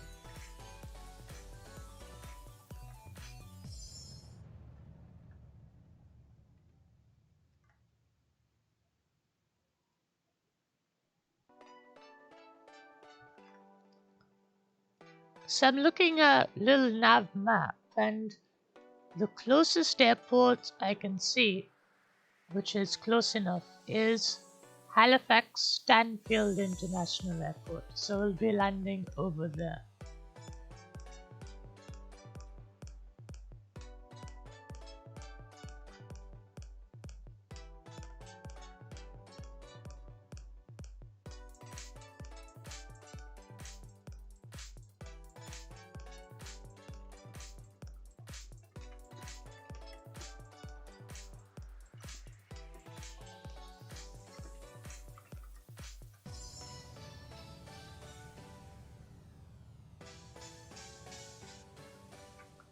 Also, good idea to set my RAD INS switches back to radio navigation, otherwise that can confuse people in the long term run.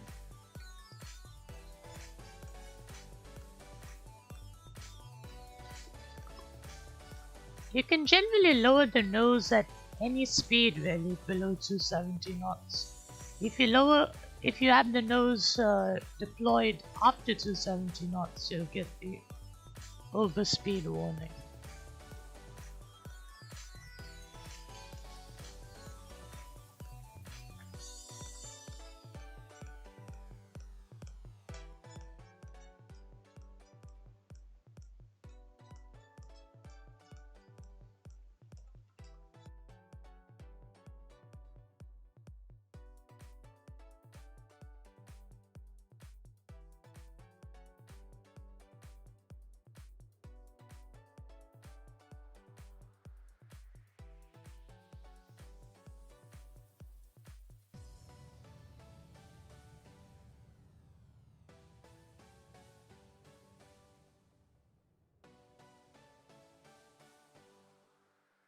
So just entering in the final details of the airport, we are landing at Halifax Airport, runway, runway 05, which has 109.90, like so, and a localizer heading of, 53 degrees.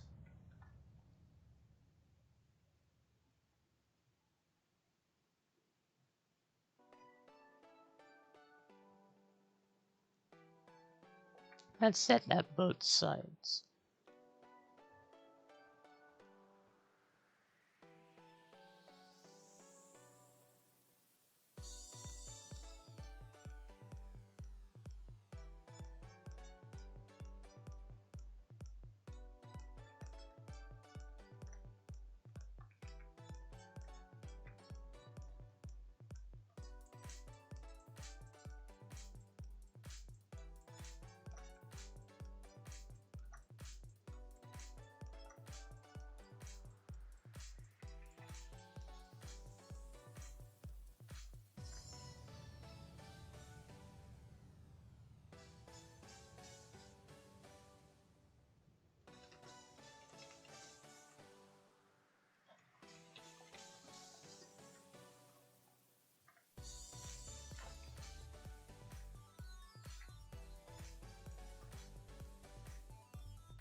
Okay, so let's keep descending. So let's say we're going to go to 5,000 feet now.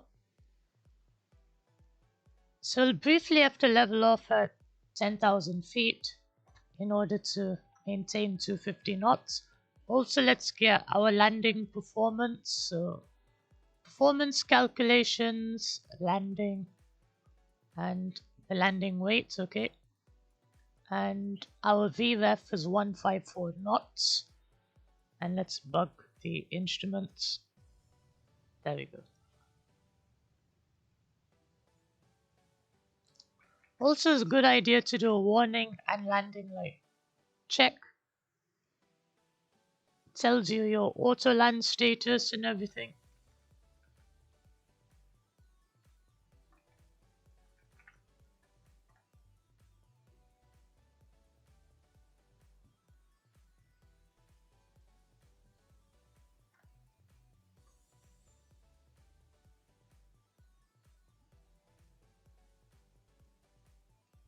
Okay, let's go altitude hold here and start to go to 250 knots.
Okay, now's a good time to bring the visor down.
Slowing down to 200 knots now.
Okay, so we're getting ready to intercept the localizer now.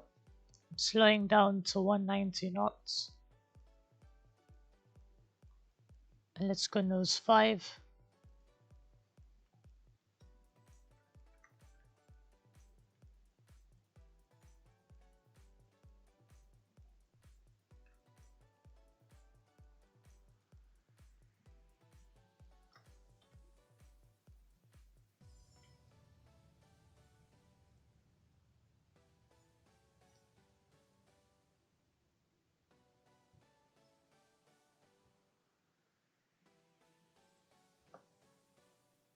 Okay, gear down and here.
Okay, full reverse thrust and braking hard to stop. Okay, we've successfully landed at Halifax Airport, which apparently a Concorde did once divert due to engine issues. So after this long 3.5 hour journey, I think it must be 3 hours now, yeah. 3 hours and 17 minutes, we are finally on the ground, having landed Concorde. So we took off from London Heathrow Airport. We flew supersonically and we came all the way here. And thank you everyone for joining me. And I hope you've subscribed to the channel and will join me for more Concorde videos and adventures, as well as other classic aircraft as well. So see you soon.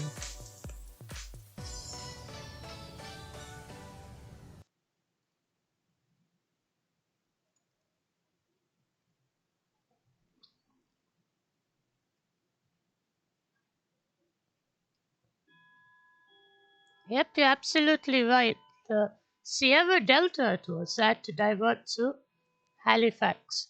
And Sierra Delta is the one I saw at the Paris Museum as well. Okay, bye everyone. Have a good weekend.